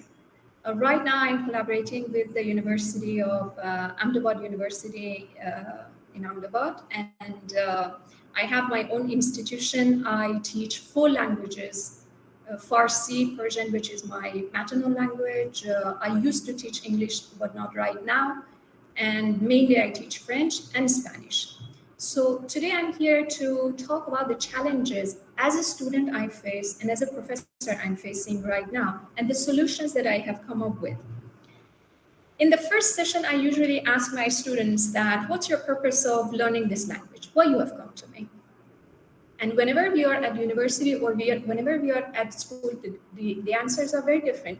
Because in school, at university, they are obliged. They have to. So, ma'am, we have no other option. We have to be here. But we are there to give them some motives because they don't have a broad picture of the market. They don't know if they learn this language, how this language is going to help them. This is something that I suffered. When I learned French, I remember when I used to go to class and I used to ask my classmates, why are you learning French? They said, we are planning for Canada. And I used to think that I'm not going to Canada. So if I'm not going to Canada, French is not going to help me. I was like asking another one that why you are learning. I'm working with a French company, and I was thinking that I'm not working with a French company, so French is not going to change my life, is not going to help me.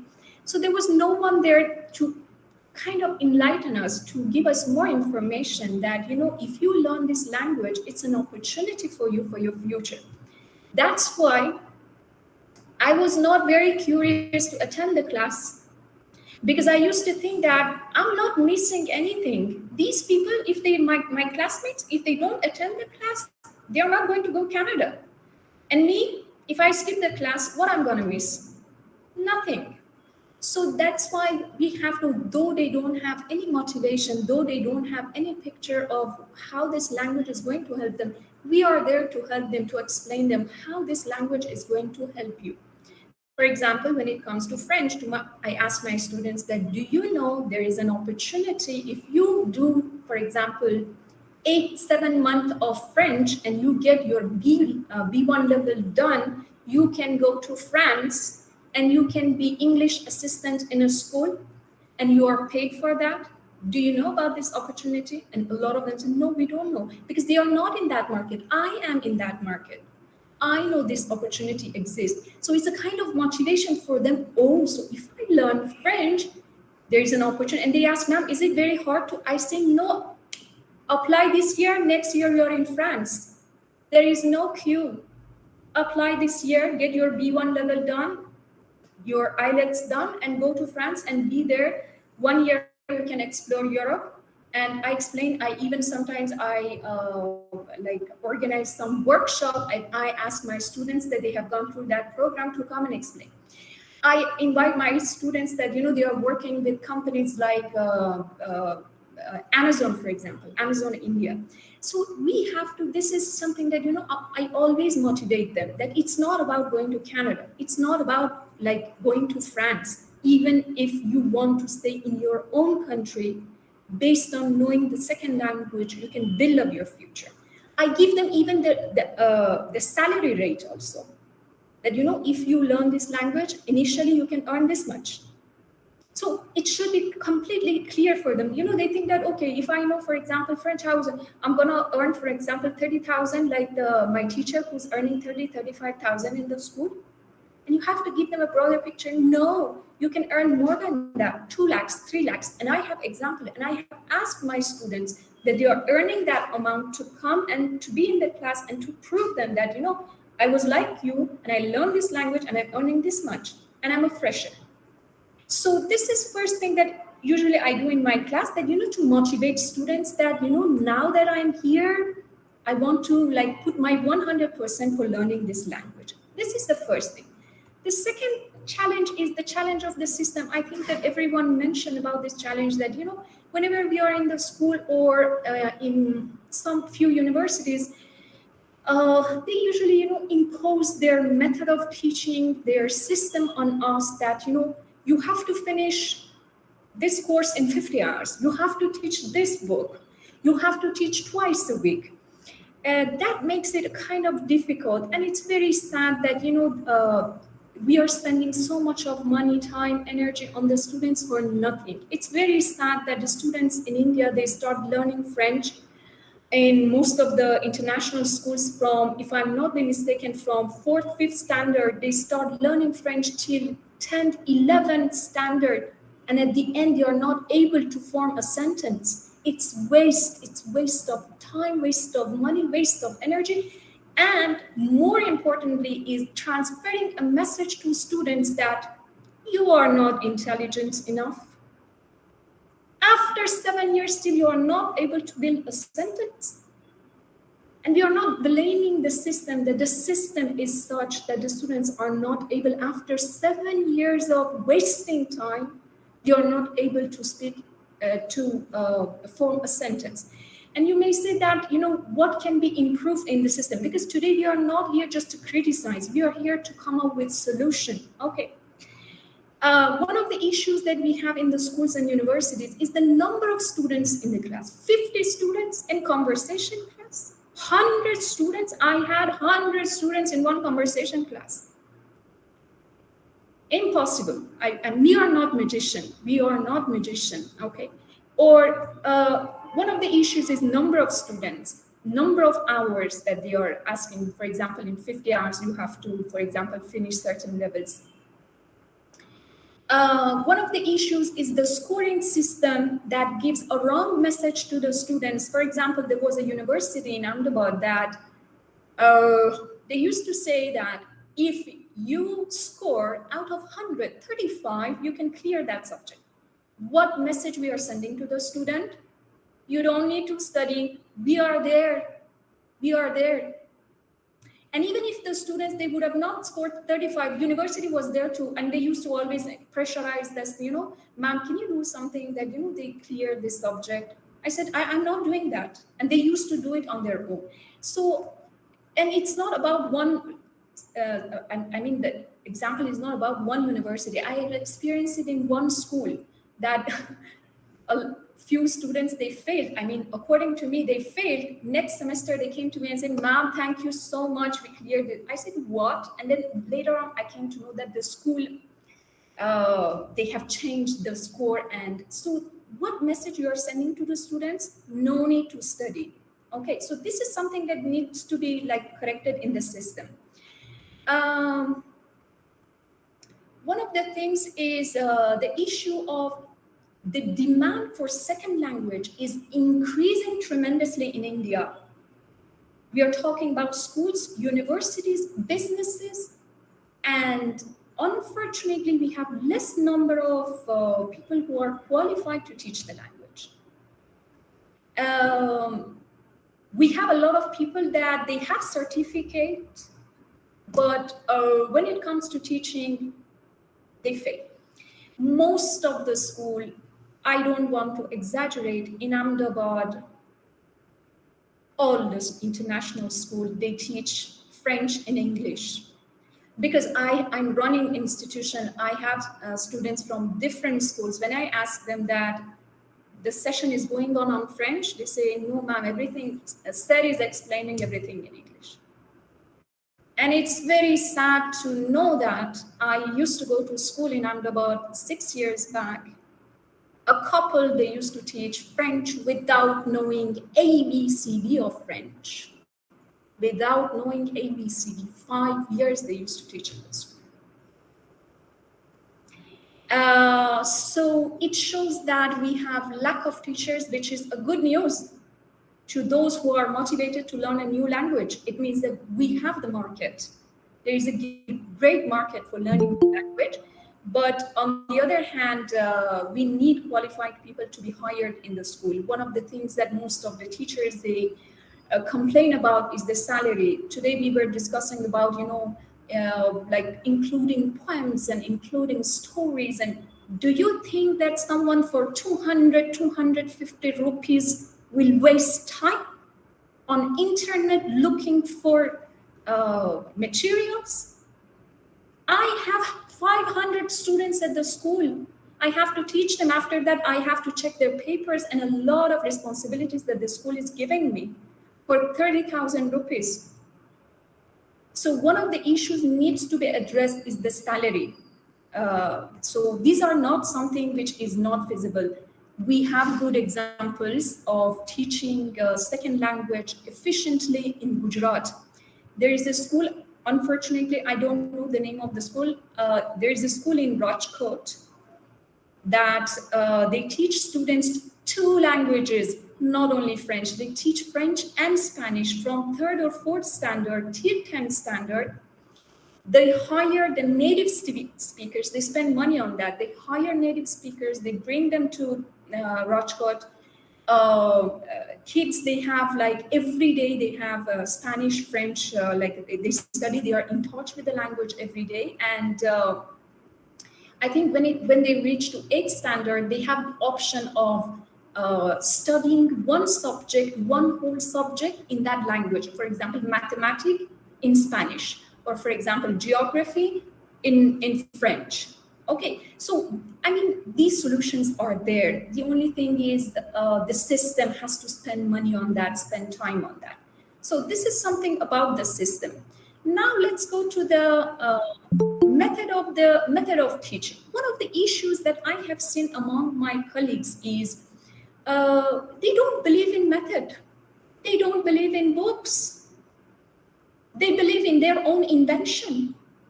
Let me tell you my own experience. When I came to Ahmedabad, so I was not teaching Farsi as my own, because I mean, in my country, no one, this is the only language we have. So, I mean, no one was no one was seeking to learn Farsi. When I came to Ahmedabad, few people, they came to me that, can you teach Farsi? And that was the moment I came to know, I don't know how to teach my language. Then I didn't have any material. So I thought, based on my experience of, other languages, let me make some PowerPoint or papers, and I compared the group of students that I taught them based on my own invention, and group of students that when I traveled back to my country, I found some methods, I bought those books and I brought it. When I compare these two groups, I can see the group that they have learned Farsi through the books are far, far better than the group that they have learned Farsi based on my invention, who I am. Have I done like a proper study about my own language? I know my language because I have grown up with this language. Do I know about the grammatical points? Nothing. So we should trust in books. We cannot say that, these books, especially I'm talking about the foreign languages, I'm talking about English, French, Spanish, these books that I have taught, they are very systematic. They consider everything. There are a lot of thought, studies behind that. We are in academic field. If we don't believe in study, we believe in what? So I religiously follow those methods. Why I religiously follow those methods? I want to send a message to my students that your book is a good book. Not confusing them, that saying that, no, this book actually is not a good book. And then the students, they get confused. If it's not a good book, then what we are doing here? Then why you have picked up this book? So pick up a good book and go through most of these methods. They have teacher guides. If you read the teacher guides, it helps you a lot to understand how to teach the book. So this is one of the things that I wanted to mention about the method of the teaching. And the next thing is about the teacher character. See, whenever people, they come to the class, the first thing is they see us. They don't see book. They don't know from where I have got graduated. They don't see any certificate. They see me. And based on that, if you tell them what is French, they say French is tire, madam. Especially for kids, okay? So, I mean, we have to take care of our look. We have to take care of our smell. We have to take care of our character, the way we speak, the way. I remember I came across a guy in Iran that he used to speak Farsi. He was from Lebanon and he used to speak Farsi very fluently, very fluently. He impressed me a lot. And I said, how come from Lebanon you have learned Farsi so well? He said that when I was a kid and I used to like study at school, we had option between Farsi and French. And most of the students in that special school, they used to pick up Farsi. And I said, what? Why? What was the reason? He said, because of the character of the teacher, Farsi teacher, because he was very well-mannered. He used to wear, properly. He used to talk properly. And as a child, we used to think that if we learn Farsi and we grow up, we would look like this guy in future. So just see how our look can impress the students. So this is something that, usually in my class, I try to take, even if I have to spend 15, 20 minutes, I do that, because I know that, that impresses the students. One of the things is the students, they get confused that, okay, after the class, what should I do? How should I study? We may say that, okay, we have given them homework, go and study, go and do this homework, done. We need to explain them. Certain languages are not like that, go through your book. And I have prepared a special file for my students that how to study after the class. For example, I go through a few of those items that I have written. For example, I ask them that you should have a kind of pre-lecture preparation. before coming to the class, you know that, for example, next session, because they know that every session I'm going to teach, for example, next page. So before the class, go through that page and find the vocabulary on your own, do a preparation. When you come, and they may ask, why should I do that? Because when you come to the class with preparation, whatsoever I'm telling you, it makes sense to you, number one. Number two, it's a kind of revision for you. So you learn it well because you have already did research on your own. You have already learned the grammar, and wherever you have kind of doubt in the class, I'm there to help you to clear the doubt. And of course, it's my responsibility to teach. Or for example, let me ask them, of course, whenever it comes to the language, the first thing is memorizing vocabulary. How should I memorize vocabulary? You have no idea. Whenever my students, they come to the class, they come with a notebook, a thick notebook.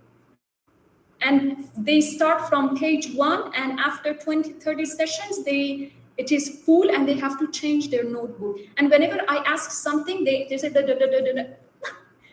looking for where I have written. And they get confused that, from where I should find. Yeah, ma'am, you have to, I don't know where I have written it. Nowadays, we have applications, we have flashcard applications. We have to motivate our students that, to use the technology.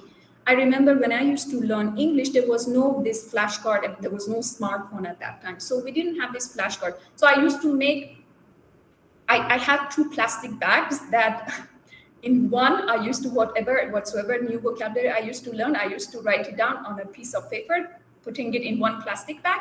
And every day I used to review those vocabulary, whatsoever I knew, I used to keep it in another plastic bag, which was for learned vocabulary. So nowadays we have this flashcard, which is very efficient, which is far better than that technique I'm using. And then we ask them how to memorize this vocabulary, because students, they memorize, for example, in French, voiture means car. But in French, we have the concept of feminine and masculine. Is this object feminine or masculine? That is one of the main issues with French and Spanish. Feminine, masculine. They get confused. So I always ask them, when you memorize, don't memorize voiture means car. Memorize la voiture. Number 2, don't memorize la voiture means car. Use this word in a sentence. It helps you in 2 ways. Number 1, you learn the meaning of the word. Number 2, unconsciously you learn the grammar because you have formed a sentence, and in that sentence you are using a grammar. So I have said just few points that, when it comes to listening, how should I listen? One of the issues of the students is about listening. Whenever they complain a lot about listening, that, ma'am, when I listen to something, it's not very clear, like I don't understand, it's very fast, that you have to break it down. Sometimes they don't know the vocabulary which is there in the listening, they have not learned before. Number 1. Number 2, the pronunciation. I remember one guy used to pronounce the word workshop atelier. And I said, no, it's not atelier, it's atelier. So when you say atelier, of course, when you hear it atelier, you think that it's something new. Okay, so you have to break down their issues in order to find a solution. All right. So the role of technology, I have talked about it. This is my last slide I want to talk about. Whenever it comes to language, dictionary, Google Translate is one of the big questions. Should we use, ma'am, Google Translate? My answer is yes. I use Google Translate. You also use Google Translate. But I teach them as if, someone asks you that, can I use knife? And you say, no, it's very dangerous. I know a lot of people that they have caught their finger with. Do we stop using knife because it cut? No, we learn how to use it. This is something that we have to teach students that, what are the shortcomings of Google Translate? In Google Translate, these are the issues. But when they ask me, ma'am, how much I can trust in Google Translate, it depends on the language. When it comes to French, I can say that for initial levels, you can trust in Google Translate above like 70 to 80%. So it helps them see at the end of the day, we are there to help the students to become independent one day. I don't want the students to be dependent on me for 3 years. No. 1 year, I teach them and I show them how to study on their own. We make the foundation, and then gradually they go on their own and they explore the language. So I think That's it for. I'm so sorry if I have talked a lot, and I think these are some aspects that I went through. I'm sure that there are a lot of other challenges to go through, but I have analyzed this much. Thank you so much for your attention. All right, that was quite wonderful. If there are any questions, we'll take only one question from my ma'am, and then yes, Sanadi. Uh, Hello, Tyra ma'am. It was wonderful listening to you. I wonder what inspired you to be here in India and your journey. I mean, uh, how did you come about, coming to this idea that I need to go to India and have established my own institution? That would be really inspiring to hear. Yeah, sure. Actually, I'm married to an Indian guy, Gujarati, and that's how I have come to India. And when I came to India, that was the moment I came to know English didn't help me, French helped me. That was the moment I came to know that, see, one day you were asking yourself that how French is going to help me. And I think that in India, the only skill that I have done my marketing, I have done like branding, this skill helped me. So unfortunately, I lost my husband because of coronavirus in 2020. And then I thought, what I'm gonna do? I used to work with the universities, institutions. Then I thought that I can start my own institution. And fortunately, it's working very well. Excellent. Shraddha, ma'am, did you have any question? Yeah, hello Tyra ma'am. So inspiring to hear about your journey and how you created strength out of such a dear loss. My question is twofold. Firstly, when you were explaining when you were elucidating upon the fact that there must be a motivation behind learning a language, most of the motivation seems, at least maybe in India, to be monetarily based on monetary aspects in terms of what it can give us in terms of say a salary or in terms of work opportunities. I wanted to know, in your opinion, are there any non-tangible ways or are there any intangible aspects that can prompt someone to learn a language? Maybe something about immersing oneself in a different culture, and does that work as a sense of motivation? And secondly, what are your thoughts on self-learning languages? Or do you think it's more, you need a classroom environment? Do you think language can only be learned in a social context and not in solitude? Yeah. See, it's not all. I thank you for this good question that you have asked, because I always insist in my classes that it's not only about money. Life is not only about money. Learning language is not about money. Especially for certain languages like Farsi, Persian. Most of my students in India, they learn Farsi only and only for enjoying poetry, for enjoying the literature. None of them are learning Farsi because of money. No, most of them, they learn Farsi because of it depends language to language. But when it comes to French also, I don't motivate my students that learn this language because you are going to earn more money. No, I always give them this example that in my case, the first connection that I made with my husband was French language. French language brought me this meeting happened because of the French language.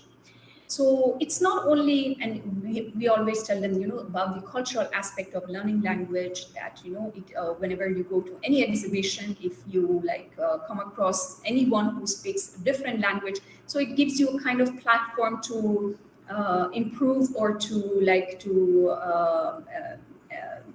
improve your networking or to meet more people. So it's not only about money. And the second thing about self-study, studying on your own. See, I told you that initially you need someone to help you to learn basics. After that, you can be independent, you can explore the language on your own. Right now, though I have learned these languages, but I have to update myself every day. Yeah, so this is something that I can do it on my own. But in initial levels, I'm not sure.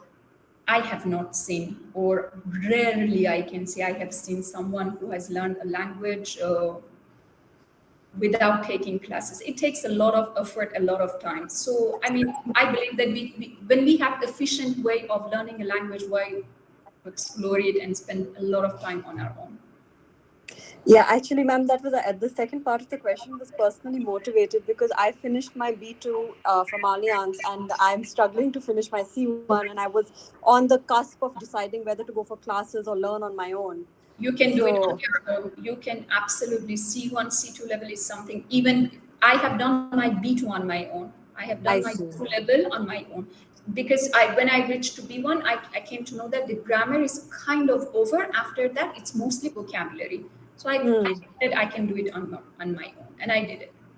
Thank you so much, ma'am. It's been You're really, welcome. really inspiring I talk. am so sorry because I have to leave the meeting. I have another class, and it was my honor to be here with you and sharing my Thank you. experiences with you. Thank you so much, ma'am. And as we say in French, vouloir c'est pouvoir. Thank you So if there is a will, there is always a way. So thank you so much. Thank you Et so much je for vous having me. remercie toujours. Merci de venir ici. Bye. Thank Have you a so good day. much, ma'am. Bye. All right.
I think there was a time limit, you know. Oh, So before it got switched off.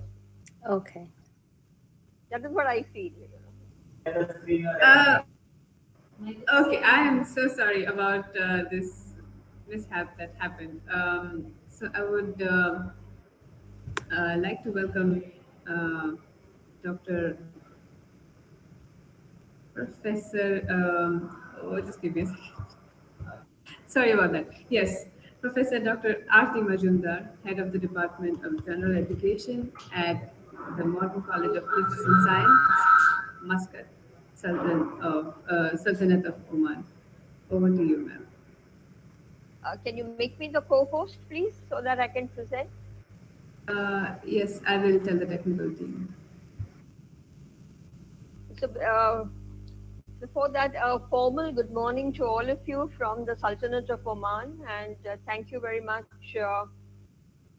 P.P. Sabni University, for inviting me, and special thank you to Dr. Meera and Dr. Ananta, who have you know, who requested me to join the conference and made it a privilege and an honor for me to be alongside with Dr. Rajendra Singh Jadeja, whom I know for the past 30 years, more than 30 years, and of course Dr. Professor Atanu, who was also a very, very good friend and a colleague of mine. So, with those words, I would like to begin. But definitely, as I can see, I'm not yet allowed to share my PowerPoint. So can you still make me, Maitri? Yes, ma'am.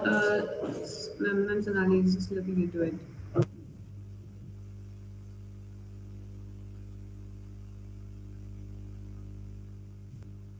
I'm so sorry for we're facing a little bit of technical errors. It's okay. Mending it super soon. Yeah, I know how technology works, because when we were teaching online for 2 years, it was sometimes the Wi-Fi was not stable, sometimes there were technical outages, so all these things happen. Absolutely. Yes, yes. So actually, as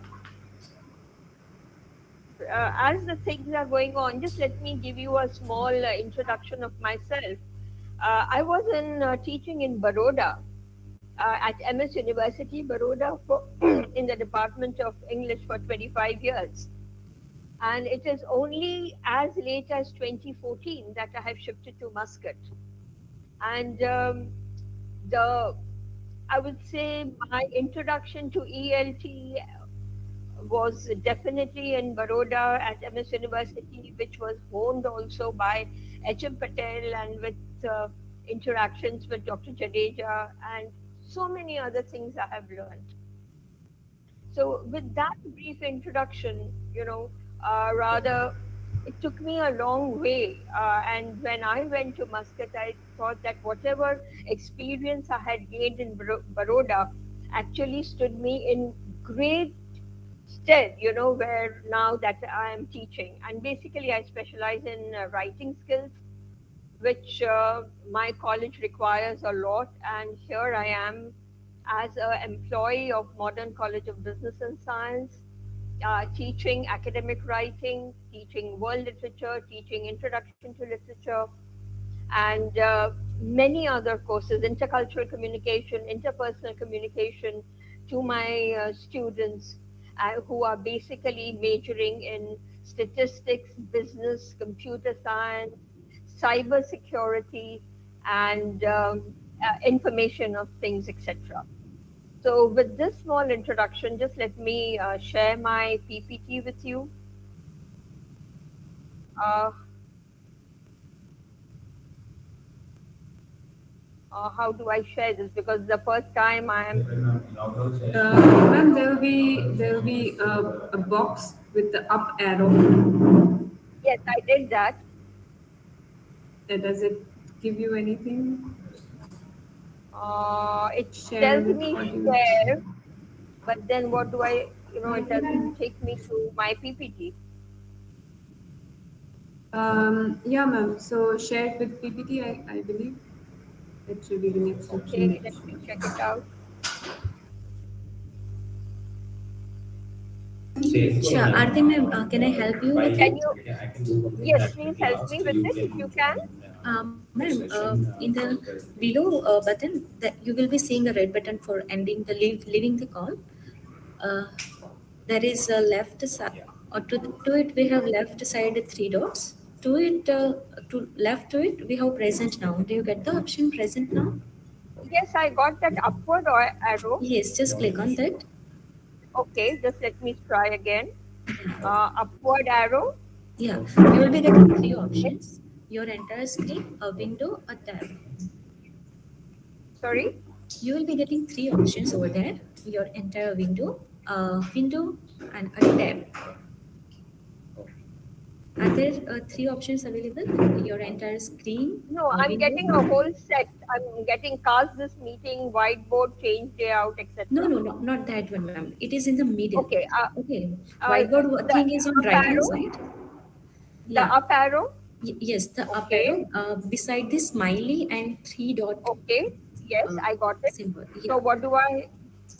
So once you click on that, you will be getting three options: your entire Yes. screen, a window, a tab. Yes. Yes. Right. So your presentation is in a window or in a tab? Do you have? I have a Or PowerPoint okay, presentation. just then go for your entire screen. Okay. I'm Select clicking entire that. screen. Yeah. Okay, I got that now.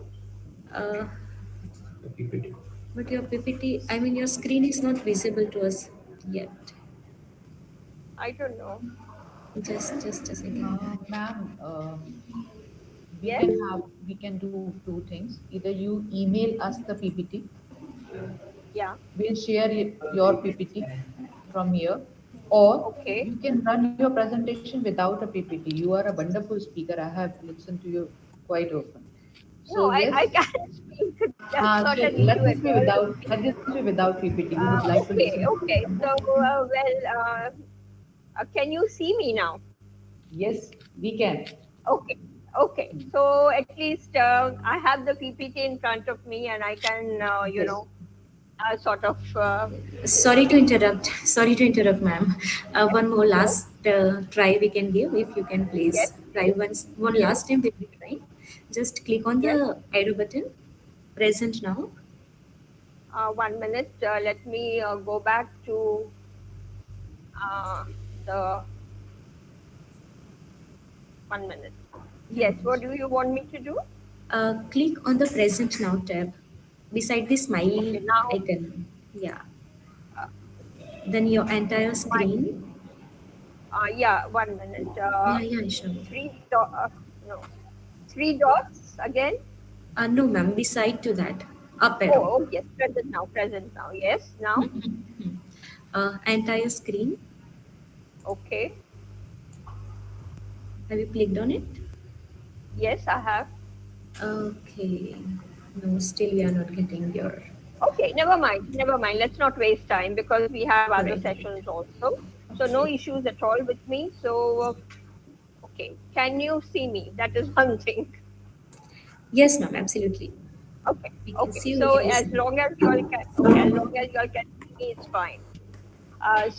Good morning, and the topic of my presentation today is English classrooms and the 4.0 IR skills. Now let me take a step back and get back to Professor Atanu, where he said that we need to look at different textual practices, and we need to look at the multimodal analyses, in order that we get a lot of many issues which will deal with the change in the English language and over a period of time, just because today digital cultures have come into play. Because today, definitely, there is no standard language, there is no standard English. So, what I want to do today is that take you through my presentation, which has roughly 5 parts, but of course, one leads to the other. So, I'm not going to take much of a time. So, I would like to begin with the introduction. And today, where is English used? Like we are today in a technological driven era, and in this technological era, what are the what do the students bring into the classroom? They definitely do not bring a proficiency in the language, but they do bring the knowledge of technology in the classroom. So given that, how can the English classrooms you know see their way forward? And this is what is the focus of my presentation. So let me now begin with, allow me to quote a quotation from Klaus Schwab, who said in 2015, quote, "We stand on the brink of technological revolution that will fundamentally alter the way we live, work, and relate to one another. In its scale, scope, and complexity, the transformation will be unlike anything humankind has experienced before. We do not yet know how it will unfold, but one thing is clear: the response to it must be integrated, comprehensive, involving all stakeholders, from the public to the private sectors to the academic and civil society." So, looking at this particular introduction, in fact, I would try to look at some words and phrases which are of importance today in our English classroom. One is technological revolution, and definitely this technological revolution, more with the onset of the pandemic, has fundamentally altered how we live, work, and relate to one another today. And this transformation which has taken place is definitely which we had never experienced before. But now, as English language teachers or as English language classrooms, how do we need to look into it? How do we think that we need to develop the communicative competence of our students? Because definitely we need to think of teaching communicative language to the students not only as a subject, not only as terms of knowledge, but how can they relate it to the outside world to get jobs? So very quickly, I want to take you through these four industrial revolutions and the fourth in which we are situated today, and how education has changed, from industry 1.0 to industry 2.0, 3.0, and today when we are talking about 4.0, we are looking at automations, we are looking at innovative based education, and definitely we are looking at a digital age where everything is automated and where everything is digitally technology led. Even a restaurant, for example, there are no waiters, but robots are getting us food. Even the robots are cooking food. So now in this situation, how are we going to lead the students, and what are we going to do to help our students develop English language or develop the communicative competence that they will require in this modern technological world? So then the basic question is, how should we respond? And as the code said, integrated, comprehensive, involving all stakeholders.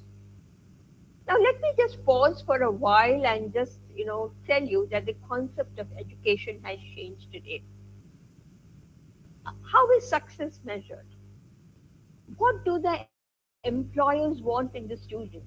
Because our focus of teaching English is not only, as I said earlier, not only for the language, no, sorry, not only for the knowledge of the English language, but how can they use this English language in the world that they are going to?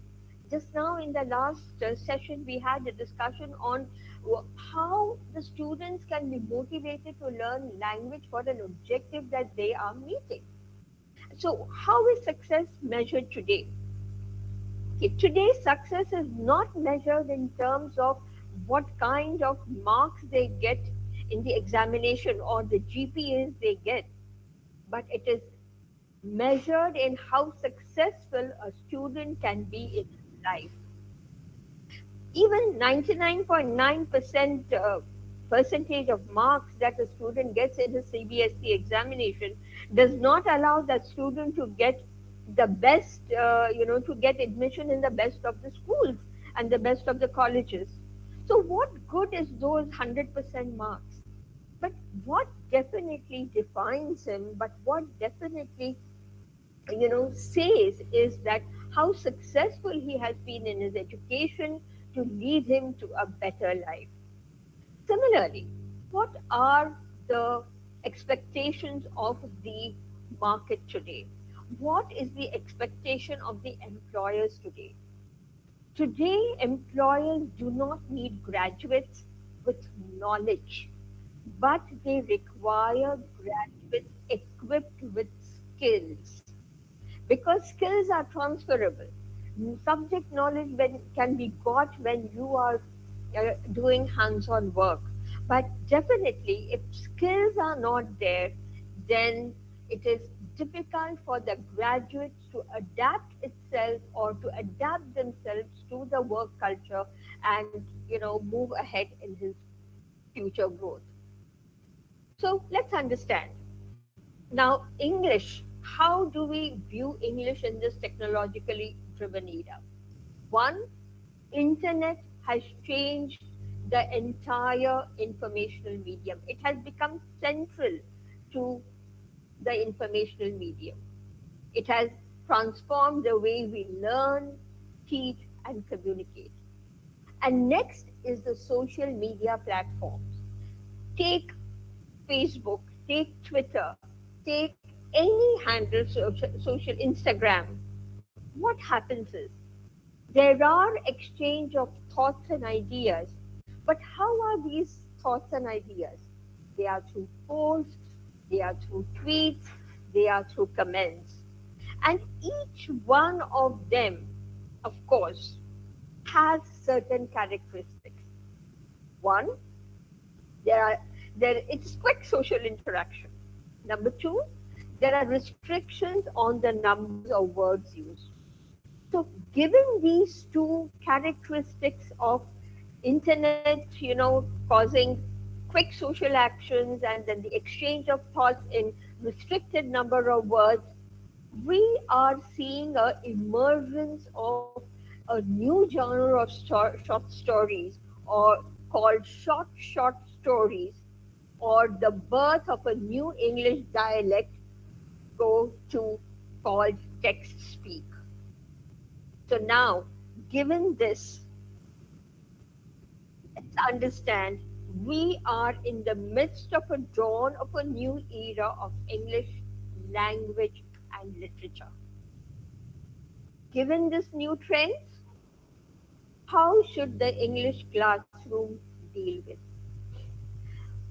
We have to understand that now students are not going to read lengthy essays, lengthy texts.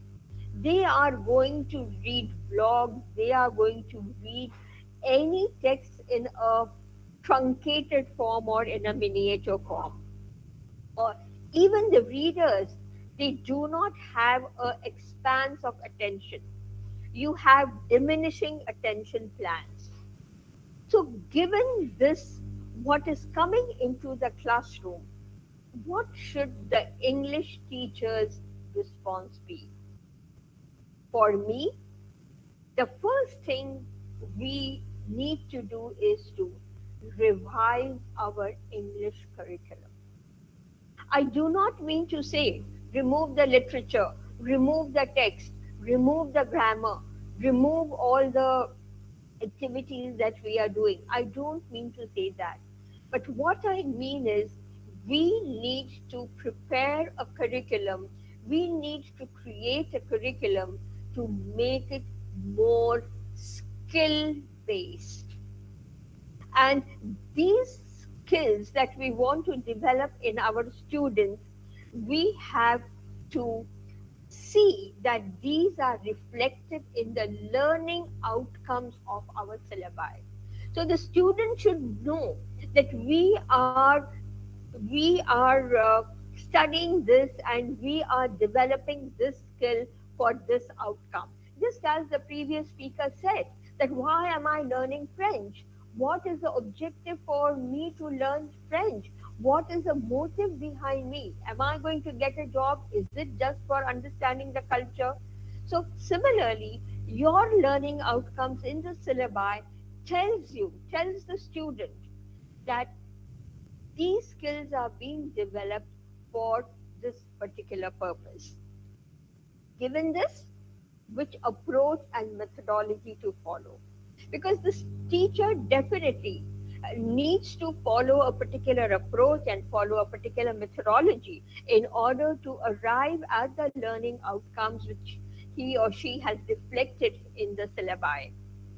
And therefore, in order to narrow down on a particular approach and a methodology, we need to understand the characteristics of the fourth industrial revolution education. What are those? Now, unfortunately, you cannot see my PPT, but I can just read it out to you. That most of the educational characteristics of 4.0 are student centric. They are time and space independent. I think we cannot deny the fact that today the students are learning at their own time, they are learning from anywhere, and internet has brought education into the living rooms and the bedrooms. Similarly, there is tremendous learning flexibility. Students can learn any subject at any time given the insights and whatever the teacher has planned for him.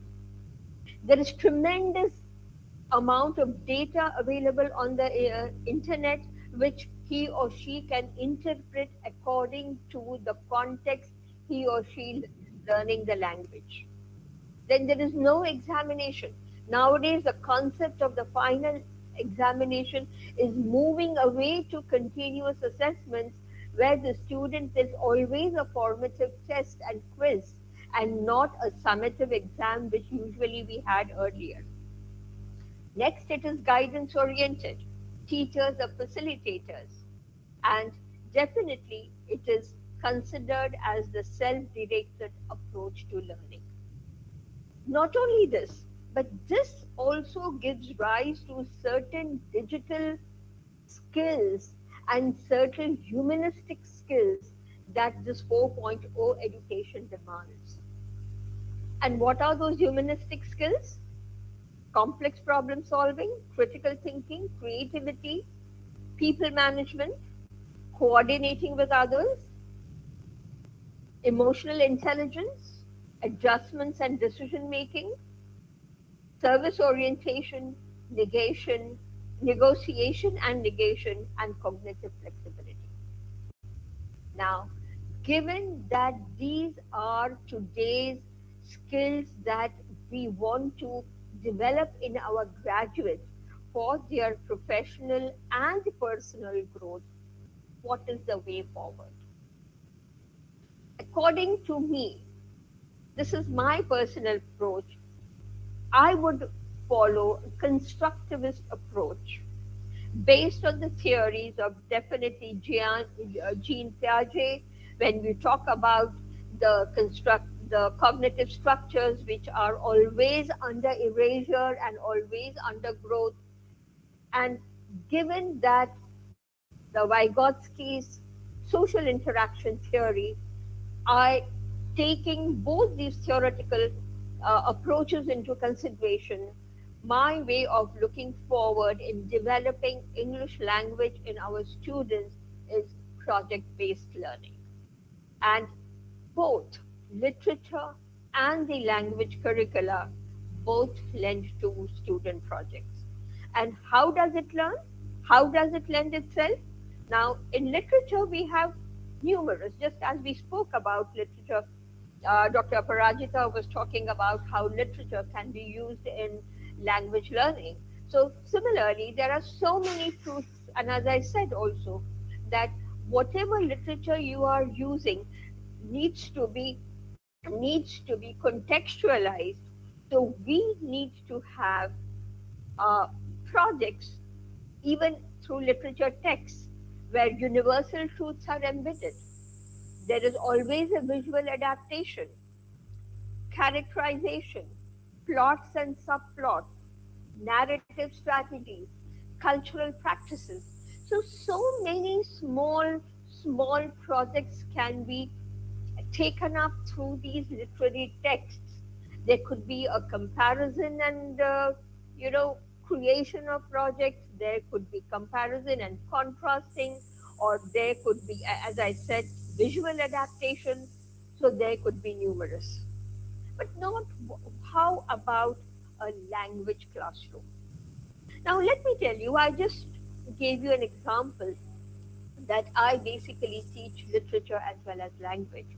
So I do have many projects in the literature domain, but I would definitely like to focus and not present here, but talk about developing of these IR skills, you know, through my writing classroom in the context of Oman. Now, just give you a brief, a brief of the education format there. That after 12th standard, there is a mandatory 1 year foundation program that all students have to go through in the subject of English, mathematics, and IT. Followed by then they come to the university, credit courses, where two writing courses are mandatory for them. One is composition one, which has two composition writings, classification as well as problem analyses, followed by a composition two course, which has argumentative essays, which has research reports, and which has a research paper. Now, After that, when they come to the second year and the third year of their graduation in any of the specialized majors which I mentioned earlier, they have two specialized writing courses, technical writing and business writing. And all these writing courses are contextualized. And here I am taking the example of the projects in my technical writing classroom. Now, my students write different type of reports: evaluation report, recommendation report, problem analysis report, feasibility studies, and creating brochures. Now, my job is to give them a case study, make them relate to the outside world. And these case studies are basically in the context of the economy and the market in which they would be working after 2 to 3 years. And therefore, here is an example of creating brochures. Now, this creating of brochures forms a 40% of their evaluation, and I have a plan for them where they need to tell me, you know, the name of the product and the service that they are going to, uh, uh, plan about and execute it, the purpose of why they are going to do it. They have to tell me the characteristics also of the product, some external characteristics, internal characteristics, prices, what is the advantages and disadvantage to the company, to the consumers, what kind of guarantees or warranties they can give me for that particular service or product, and what are the troubleshooting elements of those particular of that particular product or the service they have chosen. Now the methodology also they have to follow. I prepare the groups. They give me an outline of all this what I mentioned earlier. Then they divide, collaborate. Even when they are preparing an outline, they are collaborating. So they are dividing the work amongst themselves, collaborating, creating a PPT template so that all the group members can use it. Then, once on an appointed date, they present it. They present it to me, and each student has a time, has some uh, part of it which they can present, and whatever part they are presenting, they are also writing it and submitting it to me through my college LMS. Now, those writing activity or that writing activity, I pass it through the Turnitin software to see whether they are plagiarizing the work, whether they have taken something from just cut, copy, pasting from the internet, because that is a major issue nowadays that we are facing, and which is followed by the evaluation. Of course, again, evaluation is based on the written submission.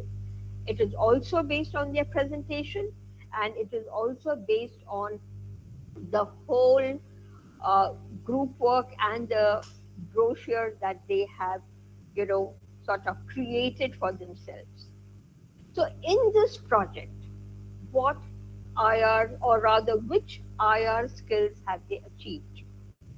They have achieved communication, they have achieved collaboration, they have achieved critical thinking, and they have achieved creativity, which are not only the 21st century skills of the day, but if you all remember the Bloom's taxonomy, the revised Bloom's taxonomy, it takes you to the summit of the higher order thinking skills, and that is creating activity. So, what have they done? They have communicated their ideas to one another. They have collaborated and bringing all these new ideas together. They have consensus built. They have developed a kind of interpersonal communication between themselves. They have conflict resoluted themselves. Then Well, if I'm talking about critical thinking, they have analyzed the prices that they have to decide on the product because the prices should not be too high so that the consumers cannot buy it. Or if they have decided the prices have to be in a particular sequence for different kinds of consumers, then they need to put those prices in a particular order. So, oh, what are they learning? They are definitely learning how to use the language with uh, the communicative competence which they are going to use in their future job scenario. Unfortunately, since I am not in a position to share my screen with you, I cannot show you the examples of their creativity. My students have really come up with beautiful brochures. I can just explain to you, not explain to you, but just tell you. One brochure is about Seasons Museum brochure of Oman, where we in Oman we do not have seasons. We just have a summer season and a winter season. So here they are talking about what kind of seasons can you see in Oman. If there is an autumn, if there is a winter, what kind of museum will you look into? Similarly, there is another example where you're talking about a botanical museum in Oman. Now, again, as you can see, this is a desert place. Whatever is built in the desert is all, they have flattened the dunes, of course, retaining its natural beauty. They have flattened the mountains, retaining its natural beauty, but at the same time, they have prepared a botanical garden so that the people of Oman can get a sense of what is happening outside in the world. So tomorrow, if any tourism needs to be developed in Oman, which is being developed in a very, very big manner over here, they can go to the Seasons Museum, they can go to the Botanical Museum, and they can, look into it. So now, what is the learning that we have got from this? Definitely we have tried to develop in our students the kind of communicative competence that they will require for their jobs outside. So, as I said in the beginning, what is the objective? The objective of the English classroom is just not only giving them subject matter. It is not just giving them, the knowledge of literature. It is not only just giving them cultural practices. But what are those? Say, for example, if you're giving an example of the cultural, if you're giving a project on the cultural practices, what is it going to lead to? Those cultural practices need to be tied to the tourism industry of your country so that tomorrow when they go to the work outside, when they work in tourism industry, they know the subject matter also as well as how to deal with the different aspects of their own, with the team, with the collaboratively, how they can work, how they can adapt themselves to the real world challenge. So to conclude, I have to say again, I want to use a quote to complete, and this quote is taken from the Life Syllabus New Research Agenda in English Language Teaching, and it is by two Iranian researchers. This was in 2012 that they published this research paper, and if I may be allowed to quote, language teachers are required to become interdisciplinary instructors, critical agents of change in society. Language classrooms today can become sites where life skills are acquired and learned. So, through our English classrooms, through the English language that we want to teach them, through the through the English literature that we can, which we are using to teach them, uh, what kind of life skills are we teaching them? Are we trying to help them acquire and learn? We are teaching them the learning skills of critical thinking, creativity, collaboration, and communication.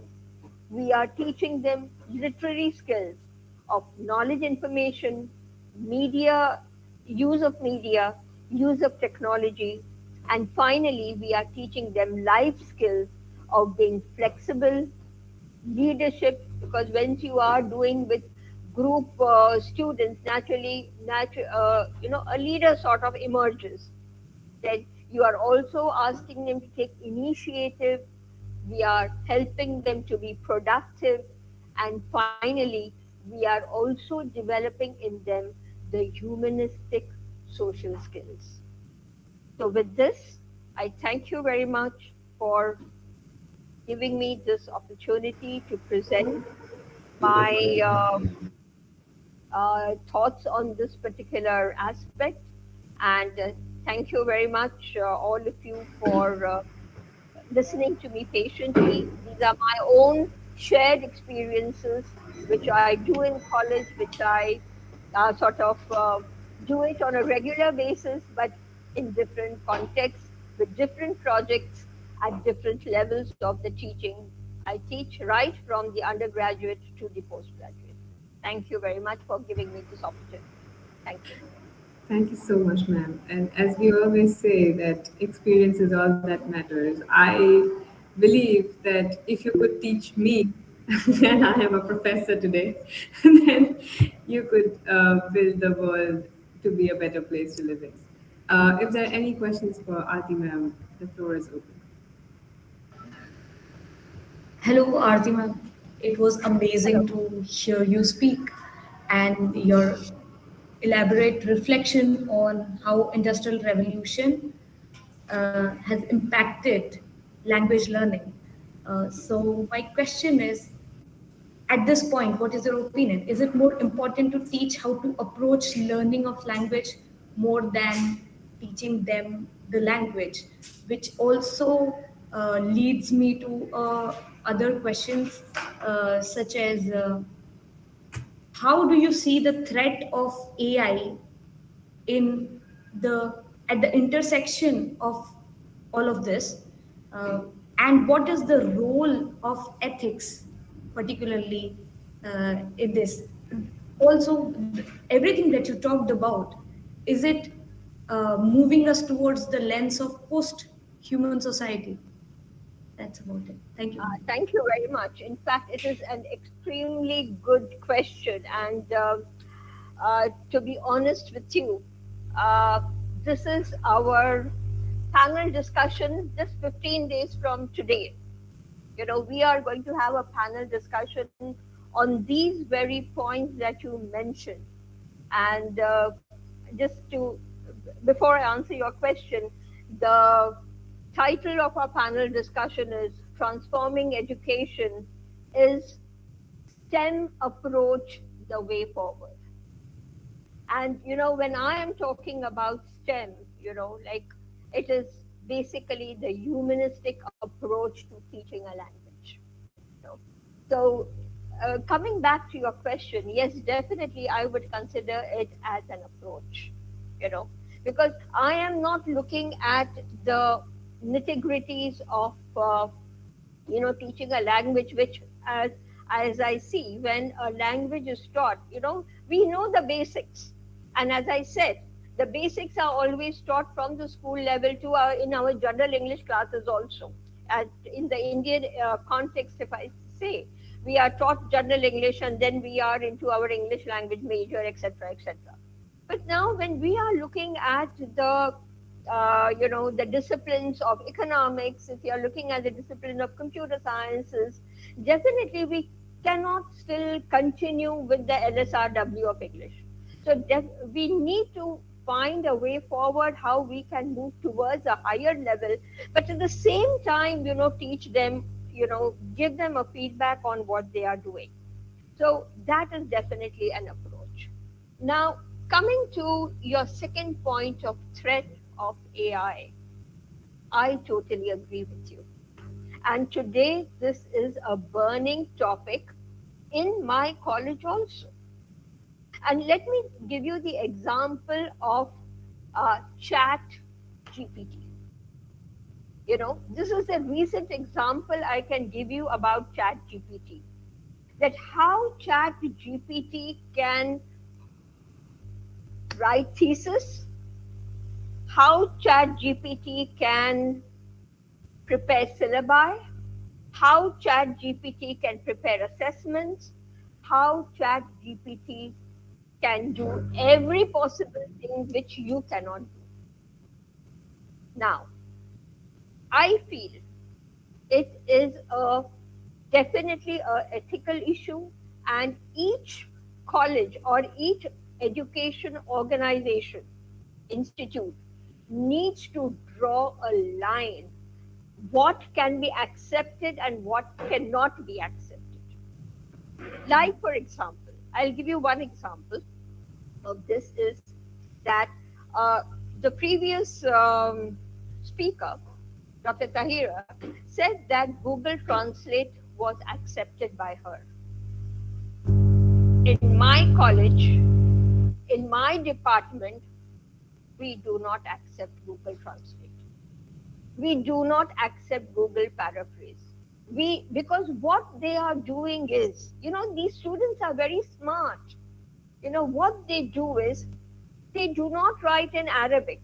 They take a text, English, they take one text, write it in Arabic, feed it in Arabic, translate it into Spanish, then from Spanish they translate it into Italian, and then from Italian they translate it into English through these applications, and then write the paragraphs. And I, as a teacher, I pass it through any software, plagiarism software, I am unable to see. I am unable to catch them. So, what we do is, from the very beginning, we are trying to develop a culture of anti-plagiarism. We are trying to develop, a culture of academic integrity, if I may call it, and I am leading the team for that. Thank you very much for asking that question. And I feel very, very strongly about it, because yes, I agree that technology is moving forward, but that does not mean that tomorrow, through Chat GPT, if they are doing anything, they will not be able to write a single sentence.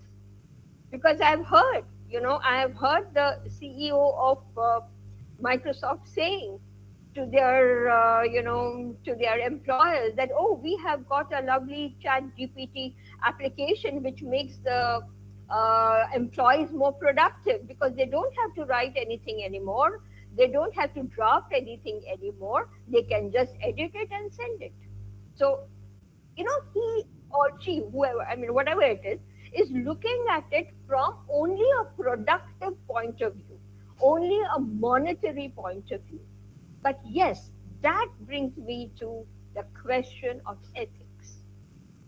How ethical would we be in using these applications to see that we move forward? Because whatever technology you are using, you have to be ethical. Today we may be thinking about robotics, but there is a human mind who is designing it.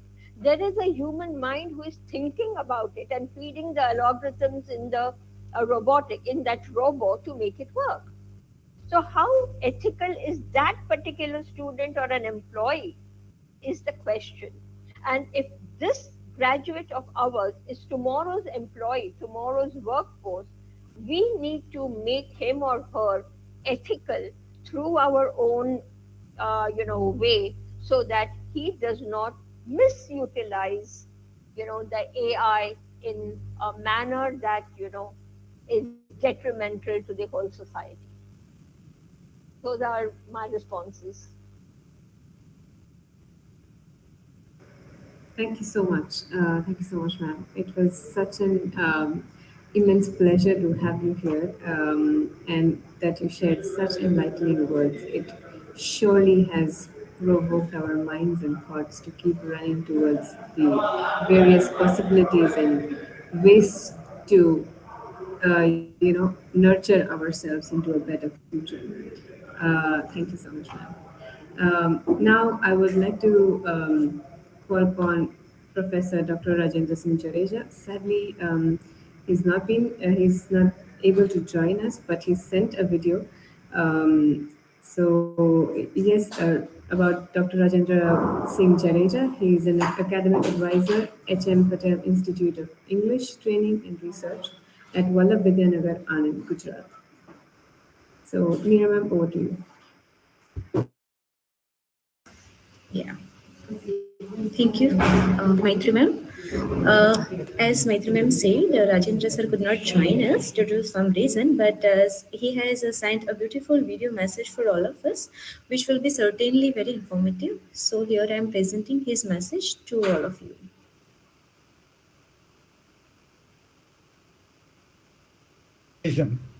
And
Okay, I think we're facing some technical errors. No issues. We will put it up in the respective WhatsApp groups or send it across by email. Finally, last but definitely not the least, I would request Dr. Meera Patel, Assistant Professor at PP Savani University, to give vote of thanks. She's also the convener of the conference. Over to you, ma'am. Thank you, Maitri ma'am. Good morning, everyone. Now, no duty is more urgent than returning the thanks. So, I, Dr. Meera Patel, convener of the conference, feel honored and privileged to propose vote of thanks on this special occasion. I would like to express my gratitude to all the esteemed keynote speakers of today's session. Thank you so much, Professor Dr. Atanu Bhattacharya sir, Professor Dr. Aparajita Sharma ma'am, Professor Dr. Premlata Vaishnava ma'am, Professor Dr. Aarti ma'am, Professor Tahira, and Professor Rajendra Jadeja sir, for being with us on the board. Your precious for taking precious time from your busy schedule and being here. Thank you so much, all the speakers. Your words have enlightened all of us with knowledge and has led us to think about role of language and literature in the context of educational field. Thank you so much for discussing and answering the participants' question. And this has really been very interactive session. I'm extremely grateful to my university, PP7 University's management, Director of PP7 University, Sneh Shavani sir, Provost Parag Sanghani sir, Registrar Satish Biradar sir, Deputy Registrar Bindesh sir, and all the principals of PP7 University for supporting us. My sincere thanks goes to head of CFLS, Dr. Ananta Uppal ma'am, for encouraging the CFLS team to hold this event. My heartfelt thanks to all the participants and presenters for contributing. Your presence has made this event live. Without your support, this would have not been possible. Thank you so much, all the participants. I extend my thanks to co-conveners Professor Sonali and Professor Maitri, who have been working hard on making this conference successful. The wheels started rolling about 2 months ago for marketing, managing, and making this event. So thank you so much, Sonali ma'am and Maitri ma'am, for arranging everything for us. Thank you, Professor Irfan, Professor Meet, who has taken care of publication part for the conference. Thanks to Professor Komal and Professor Mohini for supporting us when and when needed. And I congratulate all my CFLS team members for making this event successful. Last but not the least, I would like to thank technical staff of PP7 University to support us. Thank you so much.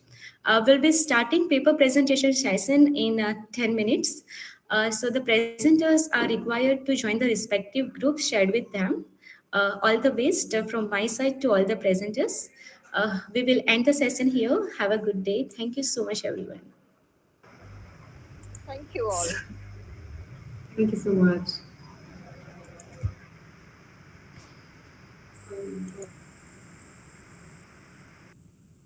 Okay, we will be beginning the session 2 shortly, and I hope to see you all super soon over there.